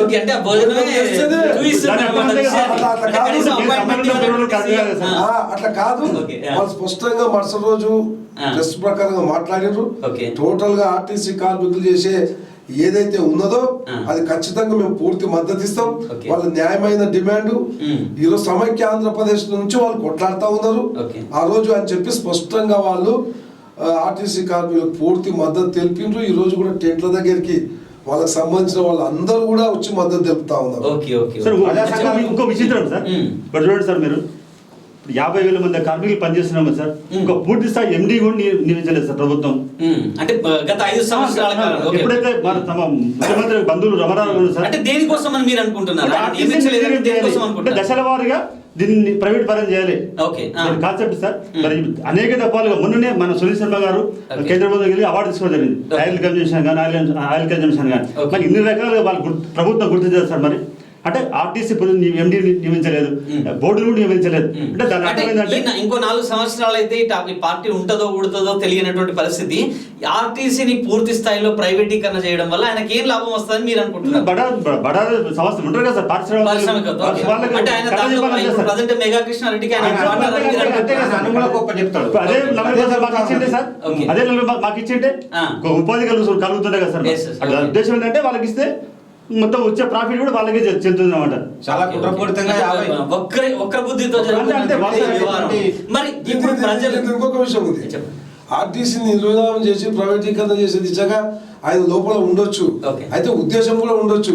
ఈ విధంగా ప్రైవేటీకరణ చేస్తే మొత్తం ఆస్తులు కూడా అమ్ముకోవచ్చు అనే ఒక ఆలోచనతో వారికి ఉండొచ్చు. ఓకే. కానీ అది సరైన విధానం కాదు. అసలు తెలంగాణ ఉద్యమంలో ఎట్లయితే ప్రజలు పాల్గొన్నారో ఆర్టీసీని ఇది అమ్ముకుంటే మాత్రం ఆ యొక్క ఆస్తులు అమ్ముకుంటే మాత్రం అదే విధంగా ఉద్యమం స్టార్ట్ అవుతుంది. ఓకే. ఆయన కూడా ఈ ఉద్యమంలో ఎవరెవరు కలిసిపోయారో మనకు అందరూ కూడా తెలుసు. Yes. ఏదో కూడా మళ్ళా రిటర్న్ పోవాల్సిందే. సెంట్రల్ గవర్నమెంట్ ఇచ్చిన పాలసీ మెయింటైన్ చేస్తున్నావు అని అంటున్నాను సార్. సెంట్రల్ గవర్నమెంట్ పాలసీ ఇచ్చినా నువ్వు నీ యొక్క ఎంపీలు ఉన్నారు, దాన్ని వ్యతిరేకించి నువ్వు ప్రజా రవాణా నీకు ఆర్టీసీ కావాల్సింది ప్రజలకు అనుగుణంగా సేవలు అందియాలి, ఆర్టీసీని ఎప్పుడు నిలబెట్టాలనే దృక్పథం ఉన్నవైతే ఆయనే ఖండించాలి కదా. ఎంవీ యాక్ట్ని నువ్వు ఎందుకు దాన్ని అమలు చేయాలని కోరుకుంటా ఉన్నావు? నీ యొక్క సొంత అనుమతులకు కట్టబెట్టడానికే కదా. అందితే జుట్టు మిరితే కాళ్ళు అనే సిచ్యువేషన్ మాట్లాడుతున్నావు కదా. నేను ఎంతవరకు ఇది సబబు? ఓకే. నువ్వు ఒక ముఖ్యమంత్రిగా ఉండి ప్రజాక్షేమం కోరే ముఖ్యమంత్రి అయితే, బంగారు తెలంగాణ ఇచ్చిన ముఖ్యమంత్రి అయితే ఆ వాగ్దానం అంటే ఆదాయ వనరులు ఉన్నప్పుడేమో కేంద్ర ప్రభుత్వం మాట వింటాను. ఆదాయ వనరు కాకుండా ఏదైనా జరిగిన వ్యతిరేకంగా జరుగుతుందంటే పూర్తిగా నీ ఇష్టం వచ్చిన మాట తీరు అంతే, విధానం అంతేనా మాట్లాడేది? ఒక మరి ఈ విషయం మీకు ముందు లేదా? గత 5 సంవత్సరాలుగా ఇదే కేసీఆర్ పరిపాలన చేయడం జరిగింది. ఇదే ఆర్టీసీ కార్మికులు, తర్వాత మీ ప్రస్తుతం అశ్వత్థామరెడ్డి ఎవరైతే ఉన్నారో అశ్వత్థామరెడ్డి కూడా పూర్తి స్థాయిలో మొన్నటి ఎలక్షన్లలో పూర్తి మద్దతు ఇచ్చి డ్రైవర్లకు, కండక్టర్లకు అందరికీ మీరు ఖచ్చితంగా టీఆర్ఎస్కే ఓటేయాలని చెప్పేసి వేయించినటువంటి పరిస్థితి కూడా మీరు టేస్ట్ చేశారు. మరి ఈరోజు 5 సంవత్సరాల పరిపాలన చూశారు కదా. 5 సంవత్సరాల్లో కూడా ఇదే విధంగా పరిపాలించండి కదా కేసీఆర్ గారు. మరి ఈ రోజు మీరు ఎట్లా ఆయన వ్యతిరేకిస్తున్నారు అనేది క్వశ్చన్. 2018 వరకు జూలై వరకు మమ్మల్ని మభ్యపెట్టాను యూనియన్ నాయకులు. ఒక సంవత్సరం మభ్య పెడతారండి, 5 సంవత్సరాలు ఎట్లా మభ్య పెడతారు? ఇప్పుడు ఎలక్షన్లు వచ్చిన తర్వాత ఎట్లా మభ్య పెడతారు? నేను ఇస్తామని అన్నాడు, ఇప్పటి వరకు ఇస్తాను. కార్మికులకు ఎట్లా చెప్పుకుంటూ వచ్చిందంటే మనం కొత్తగా ఇల్లు కట్టుకుందాం, ఇప్పుడు తెలంగాణ రాష్ట్రం చక్క పెట్టుకుందాం. మీరు చిన్నపిల్లలు కాదు కదండి. ప్రతి ఒక్క ఉద్యోగులు కానీ, రాజకీయ నాయకులు కానీ, తర్వాత అందరూ కూడా చిన్న పిల్లలు అయితే కాదు కదా. మనం దొగ్గుతున్నాం, మనం పాకుతున్నాం, మనం నడుస్తున్నాం, ఇప్పుడే కట్టినాం అని అంటే చిన్న పిల్లలు కాదు కదా. ప్రతిసారి ఆ కేసీఆర్ గారు నాటు వినడానికి, ఎందుకంటే ఆయన ఎప్పటి నుంచో చూసుకుంటూ వస్తున్నారు. ఉద్యమ కాలం నుంచి ఆయన చేసినటువంటి గోడదాట్లు, తర్వాత జంపులు, గోడ మీద పిల్లి లక్షణాలు, ఇవన్నీ చూస్తూ వచ్చాం. మరి ఈ రోజు మొన్న ఎలక్షన్లలో మీరు ఎట్లా నమ్మిరు? అంటే ఈ క్వశ్చన్ ఏంటి అంటే అందరు సాధారణ పబ్లిక్ నేను వేస్తున్నటువంటి క్వశ్చన్ ఇది. ఎందుకంటే ప్రతిసారి కేసీఆర్ గెలుస్తా ఉన్నాడు. ఇప్పుడు హుజూర్ నగర్ ఎలక్షన్లను కూడా మనం పరిగణలోకి తీసుకున్నట్లయితే 100% ఇప్పుడు ఉన్నటువంటి ఈ ఆర్టీసీ సమ్మె అనేది చాలా పెద్ద మొత్తంలో జరుగుతూ ఉంది. కాబట్టి ఎట్టి పరిస్థితుల్లో డిపాజిట్ కూడా అవుతుంది అని చెప్పేసి ఇచ్చినటువంటి స్టేట్మెంట్లు ఈరోజు దాదాపు 45,000 50,000 మెజారిటీతో హుజూర్ నగర్ లో గెలవడం జరిగింది. అంటే ఫస్ట్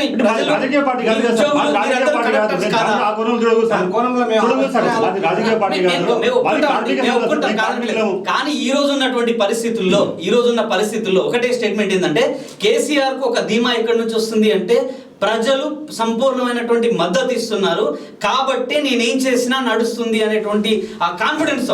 ఒక చిన్న గల్లీ కూడా జరుగుతుందంటే వానికి ఒక ఎవరు లేకపోతే వాడు భయపడి పారిపోతాడు, ఎంత బలాఢ్యుడైనా. మరి ఈ రోజు కేసీఆర్ ఇంత బలంగా ఇంత ఉన్నాడు అన్నట్లయితే మీ ఉద్యోగ వ్యవస్థ, ఉద్యోగస్తులు, రకరకాల వ్యక్తులు కేసీఆర్ కు పూర్తి స్థాయిలో మద్దతు లేకపోతే ఎట్లకెళ్ళి ఈ విధంగా సక్సెస్ అవడానికి అవకాశాలు? వాస్తవం కాదు. ఎందుకంటే వాస్తవం కాకపోతే ఇప్పుడు రిజల్ట్ చూస్తున్నారు, జనాలు చూస్తున్నారు కదా. దానికే వస్తున్నా చెప్పండి. ఎందుకంటే ఒకసారి మొన్న 6 నెలల కిందనే ముఖ్యమంత్రి అసెంబ్లీ ఎలక్షన్ జరిగినాయి, పూర్తి మెజార్టీ వచ్చింది. మళ్ళీ ఎమ్మడే 4 నెలల తర్వాత జరిగినటువంటి తెలంగాణ పార్లమెంట్ ఎన్నికల్లో తన బిడ్డ కూడా ఓడిపోయింది. స్థానిక ఎన్నికల్లో పూర్తి స్థాయిలో మెజారిటీ సర్పంచులందరూ వాళ్ళే వచ్చారు. నేను అనేది ఏంటంటే మరి ఆనాడు మరి సారు కారు పదాలు ఎక్కడ పోయినాయి? జరిగినటువంటి పరిణామాలు జరిగిపోయింది అనేటువంటి కొన్ని స్టేట్మెంట్లు ఉన్నాయి. 16 వస్తే ఆయన ఎట్లా గవర్నమెంట్ ఫామ్ కాదని జనాల లోపల కొంత చైతన్యం, డబ్బులు ఖర్చు పెట్టలేడు. తన ముద్దుల బిడ్డ Okay. ప్రజలు తిరస్కరించారు. Okay. మరి కవితను ఓడగొట్టారు ప్రజలు. ఓకే ఇప్పుడు ప్రజెంట్ మున్సిపల్ ఎలక్షన్లు కూడా రాబోతున్నాయి. మున్సిపల్ ఎలక్షన్లలో కూడా 100% చెప్తున్నాను, ఈ రోజు ఉన్నటువంటి పరిస్థితుల్లో మీ ఉద్యోగస్తులే 100% గా కేసీఆర్ కు ఓట్లు వేయించేటువంటి పరిస్థితులు కూడా మనం చూసేటువంటి పరిస్థితులు కనిపిస్తాయి. ఎందుకంటే ఒక జర్నలిస్ట్ గా మాకు ఉండేటువంటి అనాలిసిస్ మాకు ఉంటుంది కాబట్టి చెప్తున్నాం. కాబట్టి నిజంగా మీ ఉద్యోగస్తులే కనుక చైతన్యమై, ఎందుకంటే ఈ రోజు ఉన్నటువంటి ప్రతి గ్రామ స్థాయిలో ఉండేటువంటి ఉపాధ్యాయులు కావచ్చు, తర్వాత రకరకాల ఉద్యోగస్తులు కావచ్చు, వాళ్ళు ఇచ్చేటువంటి స్టేట్మెంట్ను బేస్ చేసుకొని అక్కడ ఉండేటువంటి ప్రజలు చైతన్యం అవ్వడం అనేది జరుగుతుంది. అంటే పక్కన ఉండేటువంటి రాజకీయ నాయకులు వీళ్ళందరూ ఎంత చెప్పినా వీళ్ళ మాట కంటే కూడా స్థానికంగా ఉండేటువంటి ఉద్యోగస్తుల మాట నమ్మడానికి ఎక్కువ అవకాశం ఉంది. ఈరోజు తెలంగాణ ప్రభుత్వం ఇంత ధైర్యంగా ఉండడానికి కారణం ఉద్యోగస్తులు అని ప్రజలు 100%గా నమ్ముతూ ఉన్నారు. మరి ఇటువంటి పరిస్థితుల్లో మీకు నిజంగా సపోర్ట్ ఇస్తున్నటువంటి అవకాశాలు ఎక్కడున్నాయని మీరు అనుకుంటున్నారు? ప్రజలకు ఆయన యొక్క నాకు ఇంత సపోర్ట్ ఎక్కడి నుంచి వస్తుందంటే రైతులకి చాలా ఇంకోటి సార్, ప్రజలు కూడా ఇప్పుడు అర్థం చేసుకున్నారు. 5,000, 6,000 తెలుస్తుంది సందర్భాలు ముఖ్యమంత్రి గారు చేయడం, ప్రతి ఎవడైతే ప్రశ్నిస్తాడో వానికి ఏదో ఒక స్కీమ్ పెట్టి మాట్లాడడం. నిన్న మాట్లాడిన సందర్భం ఒకటి, మాట్లాడుతూ విలేకరులనే తప్పుదో పట్టించి మాట్లాడి చివరికి ఏమన్నాడు, మీకేం కావాలో హైదరాబాద్ నడిపొట్టినా మీకు కాలనీ కట్టిస్తా, నీకు ఇల్లు బెడ్రూమ్లు ఇస్తా. అటువంటి సందర్భాలు ప్రజల యొక్క నాడిని తెలుసుకొని నువ్వు అంతా నక్క తెలుగులాగా ఉపయోగించి ఇవన్నీ స్కీములు పెట్టి ప్రజలను మలుపుకునేందుకు ప్రయత్నం చేస్తాడు. కానీ ప్రజలు ఇంకా చూస్తారు, ఒకేసారి దెబ్బ కొడతారు. ప్రజలంతా గమనిస్తున్నారు, మేము కూడా ఉద్యమాలు కూడా గమనిస్తూనే ఉన్నాం. మరి అది ఎప్పుడో ఈ మధ్యనే ఈ 4 ఏళ్ల పాలన కూడా సాగకపోవచ్చు. ఆయన నిజ స్వరూపం అంతా బయట పెడతాం. ఇప్పుడు ప్రజలకి, విద్యార్థి సంఘాలకు, కుల సంఘాలకి మరి మా ప్రజారవాణిని ఎందుకు కాపాడుకోలేము, మరి అందరికీ తెలియజేసే విధంగా మా ప్రభుత్వాన్ని మీరు చెప్పేందుకు ప్రయత్నం చేస్తారు. మున్సిపల్ ఎన్నికల గురించి మాట్లాడారు. అయితే ఆయనకు ఉప ఎన్నికల గురించి, హుజూర్నగర్ గురించి మాట్లాడారు. ఇప్పుడు కూడా మున్సిపల్ ఎన్నికలు అన్ని వర్గాలు ఆయనకు సపోర్ట్ చేస్తున్నారు. అది వాస్తవం కాదు. ఎందుకంటే మున్సిపాలిటీలో మీరు ఆలోచన చేయండి, గతంలో ఇదే వనపర్తి మున్సిపాలిటీలో ఇద్దరు టీఆర్ఎస్ కెళ్ళి కౌన్సిల్ గెలిచి, అదే నేనేం చెప్తున్నా అంటే ఏ విధమైనటువంటి ఎందుకు చేరుతా ఉన్నారు అంటే పై నుంచి కింది వరకు అదే విధంగా ఉన్నది. మీరు ప్రజల చేత ఎన్నుకోబడినటువంటి వ్యక్తులు, ప్రజల మద్దతు పూర్తి స్థాయిలో ఉన్నటువంటి వ్యక్తులు, ఈ రోజు ప్రజలు మీ పైన ఉంచినటువంటి నమ్మకాన్ని వమ్ము చేసి ప్రజల ముఖాన కొట్టి ఈ రోజు పోయి టీఆర్ఎస్ పార్టీలో చేరినటువంటి పరిస్థితులు రకరకాల పార్టీల నాయకుల నుంచి ఉన్నాయి. నిజంగా ప్రజల యొక్క నమ్మకాన్ని వమ్ము చేయకుండా ఉండింటే ఈ రోజు ఆ పరిస్థితి ఉండేది కాదు. ఈ రోజు టీఆర్ఎస్ పార్టీ అనేది బలోపేతం కావడానికి రీజన్ ఏంటంటే, గెలిచినటువంటి కాంగ్రెస్ పార్టీ నుంచి గెలిచినటువంటి దాదాపు 20 మంది ఎమ్మెల్యేలు పోయి టీఆర్ఎస్ లో కలిసారు. ఎవరు వచ్చినా టీఆర్ఎస్ లో కలవాల్సిందే. కాబట్టి ఈ ఓటేసి మనం ఎందుకు బలులం కావాలి, ఆ టీఆర్ఎస్ కే ఓటేస్తే అయిపోతుంది అనే పరిస్థితి కూడా చూసినాం. నైతిక విలువలు ఎవరికి ఉండాలి? నైతిక విలువలు, రాజకీయాల్లో నైతిక విలువలు అనేటివి రాష్ట్ర వ్యాప్తంగా కూడా తెలంగాణ గవర్నమెంట్ వచ్చిన తర్వాత నిజంగా గతంలో ఉన్న ప్రభుత్వాలు మనం ఆలోచన చేస్తే అవినీతి డిపార్ట్మెంట్ జరుగుతుండే. కానీ తెలంగాణ రాష్ట్రం ఏర్పడిన తర్వాత రాజకీయ అవినీతి ఏర్పడింది. మీరు డిఫరెన్స్ మీరు చూడండి. తెలంగాణ రాష్ట్రం వచ్చిన తర్వాత ఎమ్మెల్యేలందరినీ చేర్చుకోవడం, కౌన్సిల్ అందరినీ చేర్చుకోవడం, 20 చేర్చుకోవడం, రాజకీయ అవినీతి, రాజకీయ వ్యభిచారం. రాజకీయ వ్యభిచారంలో నైతిక విలువలు లేకుండా ఉన్నాయి. అయితే మున్సిపల్ ఎన్నికల్లో మీరు మీరు ఇప్పుడు చూడండి, అంత సులభే కాదు. వాళ్ళు ఏంటంటే హుజూర్నగర్ ఎన్నికల్లో ఓట్లకు డబ్బులు ఇచ్చి కొనుగోలు చేసి అదే ప్రయత్నంలో అదే నమ్మకం ఉంది. మేము అదే ప్రజలను అడుగుతా ఉన్నాం, డబ్బులు ఇచ్చి కొనుగోలు చేసి ఓట్లు వేసుకున్నాలే మాకు అన్న ఉద్దేశంతోనే ఉన్నారు పైనుంచి కింద కూడా. కాబట్టి వనపర్తి ప్రజలు, విద్యావంతులు, ఇక్కడ ఉన్నటువంటి మేధావులు వాళ్ళన్ని గమనిస్తా ఉన్నారు. ఆ పరిస్థితి లేదు. ఈ పట్టణ ప్రాంతాల్లో ఉద్యోగస్తులు ఉన్నారు, మేధావులు ఉన్నారు. అటువంటి పరిస్థితి ఎందుకు కూడా కాదు. ఎందుకంటే గతంలో కూడా మీరు చూసిండ్రు, మరి రెండే ఎందుకు గెలిచినాయి వనపర్తి మున్సిపాలిటీలో? మన టీఆర్ఎస్ పార్టీ లేదా? పెట్టుబడిదారు వర్గాలను మెయింటైన్ చేస్తుంది కాబట్టి వీళ్ళందరినీ గుంజుకొని నాదే రాజు, నేనే నియంత, నేనే రాజు, నేనే మంత్రిలాగా వ్యవహరించబోతున్నాడు ముఖ్యమంత్రి. అందువల్లే ప్రజా సంఘాల నాయకులు కావచ్చు, ఎవరినైనా కూడా తనలో విలీనం చేసుకోవడానికే ప్రయత్నాలు చేస్తున్నారు తప్ప ప్రజాపాలన సంక్షేమం. ఫైనల్ గా మీరు ప్రజలకు ఏం స్టేట్మెంట్ ఇవ్వాలనుకుంటున్నారు, ఏం మెసేజ్ ఇవ్వాలనుకుంటున్నారు? అంటే ఎంప్లాయీస్ మీరు ఆర్టీసీ కార్మికులు కాబట్టి ప్రజలకు మీరు ఏం మెసేజ్ ఇవ్వాలనుకుంటున్నారు? ఈ ప్రజా రవాణా మెరుగుపరచాలి. ప్రభుత్వానికి కాదండి, ప్రజలకు మీరు ఏం మెసేజ్ ఇవ్వాలనుకుంటున్నారు మీ సమ్మెతో? సంస్థను సంస్థను కాపాడుకోవాల్సిన అవసరం ప్రజలకు ఉంది అని మీరు అనుకుంటున్నారు? ఖచ్చితంగా ఉంటుంది సార్. సామాన్య మానవ అందుబాటులో ఆర్టీసీ కదా సార్. సామాన్య ఇప్పుడు చిన్న గుంటూరు కానీ ప్రతి ఒక్క ఎవరైనా సరే అది ఆర్టీసీ ఉన్నప్పుడే. ఒక విషయం గమనించండి సార్, మరి ఇవాళ నిన్ననే జరిగింది సార్ ఒక దగ్గర. ఇప్పుడు ప్రైవేట్ బస్సులు నడుస్తున్నాయి కదా సార్, మరి మన ఒక విలేజ్ లో last end of the point లో బస్సులో ఒక అమ్మాయి ఉంది, అమ్మాయి డ్రైవర్ కండక్టర్ కలిసి దర్యాప్తు జైలుగా పోయినారు. అంటే అభద్రతాభావం నిన్న మన జరిగింది సార్. అంటే ఎంతవరకు కరెక్ట్ సార్? అదే ఆర్టీసీ బస్సులు అయితే ఇంటికి క్షేమంగా జరిగిపోతారు, హ్యాపీగా వాళ్ళు జర్నీ చేయగలుగుతారు. నేను ఇదొక మెసేజ్ పెడుతున్నాను ప్రజలకు. ఆర్టీసీ ఉంటేనే మనగడ ఉంటుంది, మన అందరికీ మంచిగా ఉంటుంది. మీ యొక్క సేవాభావంతో పనిచేస్తాం కాబట్టి మీరు మాకు సహకరించాలని ప్రైవేట్ సెక్టార్ లో, ప్రైవేట్ రంగంలో కనుక ఆర్టీసీ అనేది రవాణా వ్యవస్థ అనేది పోయినట్లయితే ఆటోల పరిస్థితి ఏ విధంగా అయితే ఉంటుందో రేపు బస్సుల పరిస్థితి కూడా అదే విధంగా ఉంటది అనేది మీరు చెప్తున్నట్టు. ఉత్పాదక రంగం కూడా దెబ్బతింటది. టైంకి చేస్తాము, టైంకి అంటే జనం నిండినప్పుడు ఎక్కే అవకాశం ఆటోలో 7 మంది సీట్ ఉంటే 12 మంది ఇష్టం వచ్చిన రేట్లు వసూలు చేయడం, ప్రజల మీద ఇదే కాకుండా ప్రత్యక్షంగా గుదిబండ తయారు, అనేక ప్రమాదాలు జరుగుతున్నాయి. మామూలు వ్యక్తులు కనీస సదుపాయం కూడా తగ్గిపోతుంది. బీద బడుగు బలైన వర్గాలు చదవకుండా మూసుకోవాల్సిన పరిస్థితి. వాళ్ళంతా అనెడ్యుకేషన్ పెరిగి నీవు దీన్ని పెంచి పోషించిన ప్రజలలో తెలంగాణలో సార్ 1200 గ్రామాలకు బస్ సౌకర్యం లేదు సార్. మరి మేము మా ఉద్దేశం కూడా అదే, ప్రజా రవాణా సార్ కాపాడాలా. ప్రతి పల్లెకు ఒక బస్సును ప్రొవైడ్ చేయాలి. ఇప్పుడు ఇట్లా సార్ మేము మా బస్సు మా షెడ్యూల్స్ ప్రకారం మార్నింగ్ ఒక ట్రిప్ వేస్తాం, సాయంత్రం ఒక ట్రిప్ వేస్తాం. అది కరెక్ట్ కాదు కదా సార్. ప్రతి గ్రామానికి ఖచ్చితంగా మనం సఫిషియెంట్ గా మనం ప్రొవైడ్ చేయాలి. బాధ్యత మనది, ఆర్టీసీ బాధ్యత. ఓకే, యాజ్ ఏ ప్రతిపక్షాలుగా మీరు ఈ ఆర్టీసీ సమ్మెపై ప్రజలకు ఏం చెప్తారు? ఈ రాష్ట్ర ప్రజలు ఆల్రెడీ రుజువు చేశారు. మొన్న జరిగినట్టు బంధు కాలిస్తే స్వచ్ఛందంగా బంధు చేసి ప్రజలందరి భాగస్వామ్యంతో ఈ బంధు సక్సెస్ అయింది. ముఖ్యమంత్రి గారికి, రాష్ట్ర ప్రభుత్వానికి దిమ్మ తిరిగింది బంధుతో. కాబట్టి ఈ రోజు ప్రజలందరూ కూడా ఈ ఆర్టీసీ సమ్మెను తొందరగా విరమిస్తే మాకు క్షేమంగా ఉంటది. ప్రైవేట్ వెహికల్స్ లో ఎక్కి ఇబ్బంది పడి డబ్బు ఖర్చు పెట్టుకొని చాలా బాధపడుతున్నాం, ఇబ్బంది పడుతున్నాం. కాబట్టి ఈ రాష్ట్రంలో ఉన్నటువంటి ప్రజలందరూ కూడా ఈ ప్రభుత్వం పైన ఒత్తిడి తీసుకొచ్చి తక్షణంగా ఈ సమ్మెను విరమింపజేసే వాళ్ళ యొక్క డిమాండ్లు పరిష్కారం చేయాలని మేము ప్రతిపక్షాలుగా సిపిఎం పార్టీగా ప్రజలకు విజ్ఞప్తి చేస్తున్నాం. ప్రజలు ఖచ్చితంగా రేపు 30వ తారీఖున మొత్తం సకల జనుల సమరభేరి ఈ రాష్ట్రంలో ఉన్నటువంటి ఆర్టీసీ ఉద్యోగులు కుటుంబాలతో తరలి వస్తా ఉన్నారు. ఈ రాష్ట్రం ఉన్నటువంటి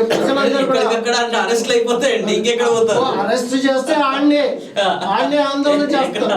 అరెస్ట్ చేస్తే అరెస్టులతో ఉద్యమం ఆగదు, ఈ యొక్క బెదిరింపులతో ఉద్యమం ఆగదు. ప్రపంచ చరిత్ర ఉంది, భారతదేశ చరిత్రలో అనేక ఘట్టాలు ఉన్నాయి.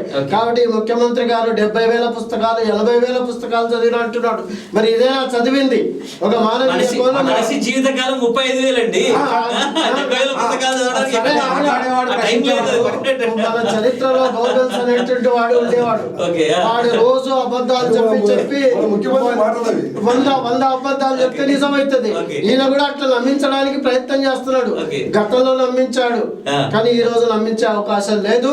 ఈ రాష్ట్రంలో ఉన్నటువంటి ఉద్యోగులు, విద్యార్థులు, మేధావులు, న్యాయవాదులు, మొత్తం సమస్త ప్రజలు ఈ ఆర్టీసీ సమ్మెను తక్షణం పరిష్కారం చేయాలని ఈరోజు స్వచ్ఛందంగా న్యాయవాదులు వచ్చి వచ్చి ఆర్టీసీ కార్మికుల మీద కేసులు పెడితే వాళ్ళు స్వచ్ఛందంగా వచ్చి ఈ రోజు ఒక నయా పైసా తీసుకోకుండా ఈ రోజు వాదన చేసి దేశాయి రెడ్డి గారు ఉన్నారు హైకోర్టులో అమర్చంతకు సంబంధించిన ఆయన దేశాయి ప్రకాష్ రెడ్డి గారు కాబట్టి ఆయన ముందుకు వచ్చాడు.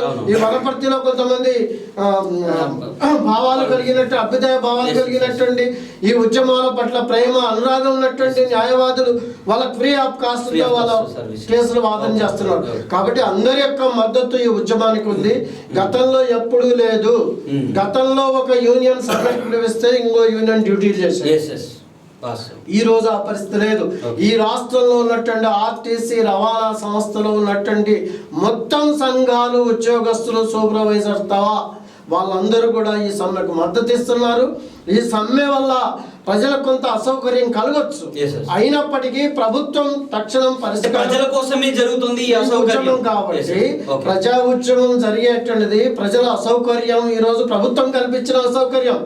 ఏదో ఆర్టీసీ వాళ్ళు ఏదో వాళ్ళ ఇంట్రెస్ట్ తో చేసింది కాదు. కాబట్టి ప్రభుత్వం యొక్క బాధ్యత రహితం వల్ల, ప్రభుత్వం యొక్క దురహంకారం వల్ల ఈరోజు ప్రజలకు అసౌకర్యం చేస్తున్నాడు. కాబట్టి ముఖ్యమంత్రి గారు తన యొక్క ఆలోచనను పునరాలోచన చేసి ఈరోజు మంత్రుల కమిటీ అయ్యాలి. కేవలం ఈడీల కమిటీ కాదు, మంత్రుల కమిటీ వేసి నువ్వు పరిష్కారం చేయొచ్చు. లేదా నువ్వే బేసిజాలకు పోకుండా ఒక తండ్రి బిడ్డలు తప్పు చేస్తే సరిదిద్ది మాట్లాడేటువంటి సంస్కారం మన తెలంగాణలో ఉంది, భారతదేశంలో ఉంది. కానీ మరి ఒక రాష్ట్ర ముఖ్యమంత్రిగా నువ్వు ఈ రాష్ట్రంలో ఉన్నటువంటి 2 లక్షల కుటుంబాలు ఈరోజు వీధుల పడి అల్లాడుతుంటే నువ్వు ఏదో తమాషాలు చేసి అక్కడ ఫామ్ హౌస్లో కూర్చొని, ప్రగతి భవన్లో కూర్చొని హంగామా చేస్తే కుదరదు. కాబట్టి తక్షణం ఈ డిమాండ్ పరిష్కారం చేయాలి. న్యాయమైనటువంటి డిమాండ్ ఇవి. ఇలాగే గొంతమ్మ కోరికలకు వరలేదు. ప్రజా రవాణా సంస్థను కాపాడాలి. ఈ భారతదేశంలో ఉన్నటువంటిది కేంద్ర ప్రభుత్వం యొక్క విధానాలు కూడా దీనికి ఏమి మాట్లాడినా దాన్ని మొత్తం సమర్థించేస్తాడు పార్లమెంట్ లో. వీడికి వచ్చి మాట్లాడతాడు అంటే జనాలు, తెలంగాణ జనాలు అంత పిచ్చోళ్ళు అట్లా అని చూస్తున్నాడు. కాబట్టి ప్రజలు చరిత్ర నిర్మాతలు. ప్రజలు గుడ్డోళ్ళు కాదు, పిచ్చోళ్ళు కాదు. ప్రజలే ఎవరు అవసరం ఉంటే వాళ్ళని తెచ్చుకుంటారు, వాళ్ళని దించుతారు. అంటే ఆ విషయంలో హైకోర్టు కూడా స్టేట్మెంట్ ప్రజాక్షేత్రం అనేది మామూలు క్షేత్రం కాదు. ఇప్పుడు ప్రజలు తిరగబడితే మాత్రం మీరేం స్టేట్మెంట్ ఇస్తారు ఇది ప్రజలకు? మేము ప్రజలకు ప్రతిపక్ష పార్టీలుగా మేము ఎందుకు మద్దతు తెలుపుతా ఉన్నాము అనేది ప్రజలు కూడా ఆలోచన చేయాలి. ఎందుకంటే ఈరోజు ఆర్టీసీ కార్మికులు చేస్తున్నటువంటి ఉద్యమం ఏదైతే ఉన్నదో కేవలము వాళ్ళ యొక్క వేతన సవరణ కోసానికి కాదని ప్రజలు గమనించాలి. వాళ్ళు ఏదైతే సమ్మె చేస్తూ ఉన్నారో దాంట్లో ఉన్నటువంటి డిమాండ్లను కూడా ఆలోచన చేయాల్సిన అవసరం ఉన్నది. వాటి యొక్క సమస్యల గురించి కూడా ఆలోచన చేయాలి ప్రజలు.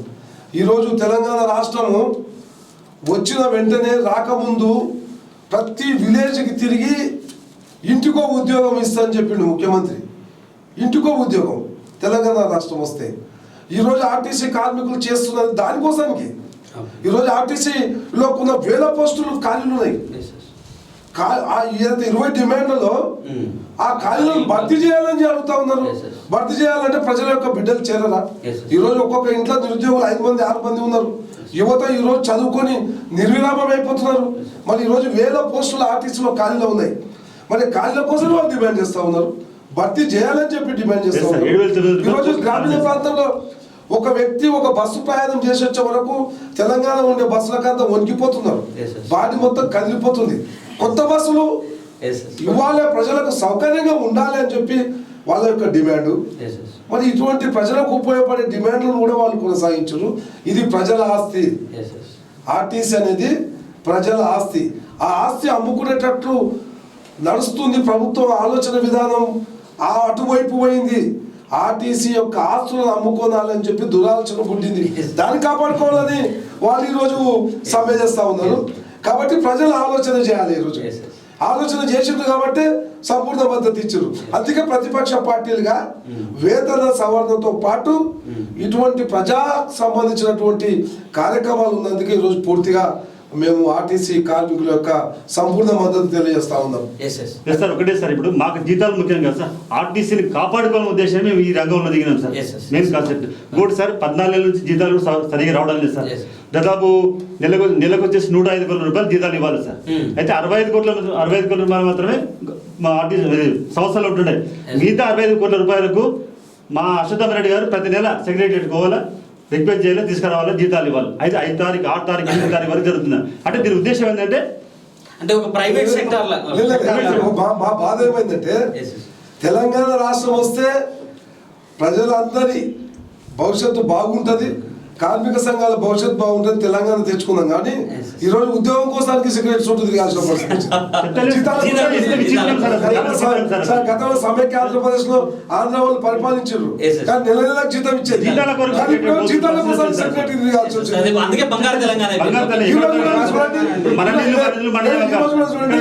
ఈ రోజు కూడా చూడండి, ముఖ్యంగా మీరు గమనించలేదు, యూనియన్ లీడర్లు జీతాల కోసం సెక్రటరీ చుట్టుముట్టు 14 నెలల నుంచి తిరుగుతా ఉన్నారు. స్పష్టంగా హైకోర్టు కూడా జీతం ఇవ్వండి, నెల జీతం అంటే మా దగ్గర జీతాలు లేవని చెప్పి తప్పుడు సమాచారం 7 కోట్లే ఉన్నాయని చెప్పి తప్పుడు సమాచారం ఇస్తా ఉన్నది. కాబట్టి ప్రభుత్వం యొక్క దుర్బుద్ధి, దురాలోచన ఈ ఆర్టీసీ స్థలాల పైన పడ్డది. అది కాపాడుకోసానికే వీళ్ళు ఈ రోజు స్ట్రైక్ చేస్తా ఉన్నారు. ఇది ప్రజలు గమనించాలి. ఇంకోటి సార్, దుర్మార్గం విషయం ఏంటి సార్, ఖలీల్ అనే ఒక డ్రైవర్ సార్ మన తార్నాగ్ హాస్పిటల్ జాయిన్ అయ్యాడు. ఈ సమ్మెలో భాగంగా విచిత్రం ఏంటంటే ఆర్టీసీ మన ఈడీ గారికి సర్క్యులర్ చేసి ట్రీట్మెంట్ ఆపేసింది సార్. ఆపేసిన సందర్భంగా చనిపోవడం జరిగింది సార్. మానవతా దృక్పథం ఆలోచించకుండా ఎంతవరకు చూడండి సార్ ఒకసారి. చూసారుగా ఈ చర్చలో ప్రజెంట్ గా ఇప్పుడు ఉన్నటువంటి పరిస్థితుల్లో ఆర్టీసీ నిజంగా తెలంగాణ స్టేట్ రోడ్ రవాణా వ్యవస్థ అనేది ప్రజా రవాణా వ్యవస్థ. ఈ వ్యవస్థ కనుక నిర్వీర్యం అయిపోయినట్లయితే ప్రైవేటు ట్రాన్స్పోర్ట్ల పైన కనుక ఆధారపడ్డట్లయితే ఎటువంటి పరిస్థితులు ఉంటాయో, గతంలో ఈ గ్రామానికి బస్సులు లేనటువంటి పరిస్థితుల్లో ప్రజలు టేస్ట్ చేసినటువంటి విషయాల్ని మీరు రిమైండ్ చేసుకోవాలని చెప్పేసి ఈ సందర్భంగా గుర్తు చేస్తున్నారు. కాబట్టి ప్రభుత్వ వ్యవస్థ ఒక కార్పొరేషన్గా కొనసాగుతూ ప్రజలకు ఎటువంటి ఇబ్బందులు లేకుండా అన్ని విధాలుగా సపోర్ట్ చేస్తున్నటువంటి ఈరోజు కార్పొరేషన్ వ్యవస్థను నిర్వీర్యం చేసే పరిస్థితులు కనిపిస్తూ ఉన్నాయి. ఇది మా కోసం కాదు, మేము చేస్తున్నటువంటి స్ట్రైకు ప్రజల బాగు కోసం, ప్రజల శ్రేయస్సు కోసం.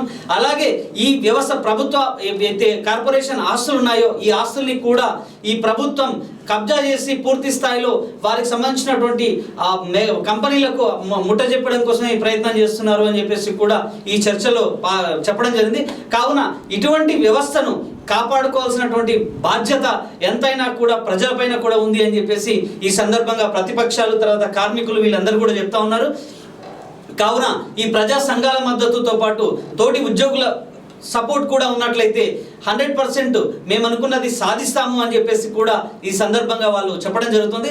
కావున మరి ఈ మద్దతు ఇస్తారా లేదా అనేటువంటి విషయాన్ని ప్రజలకి వదిలేస్తూ ఈ చర్చను ఇంతటితో సమాప్తం చేస్తున్నాం. చూస్తూనే ఉండండి బీట్ ద న్యూస్ టీవీ, యువత గుండె చప్పుడు. నేను మీ బిఎం హరి.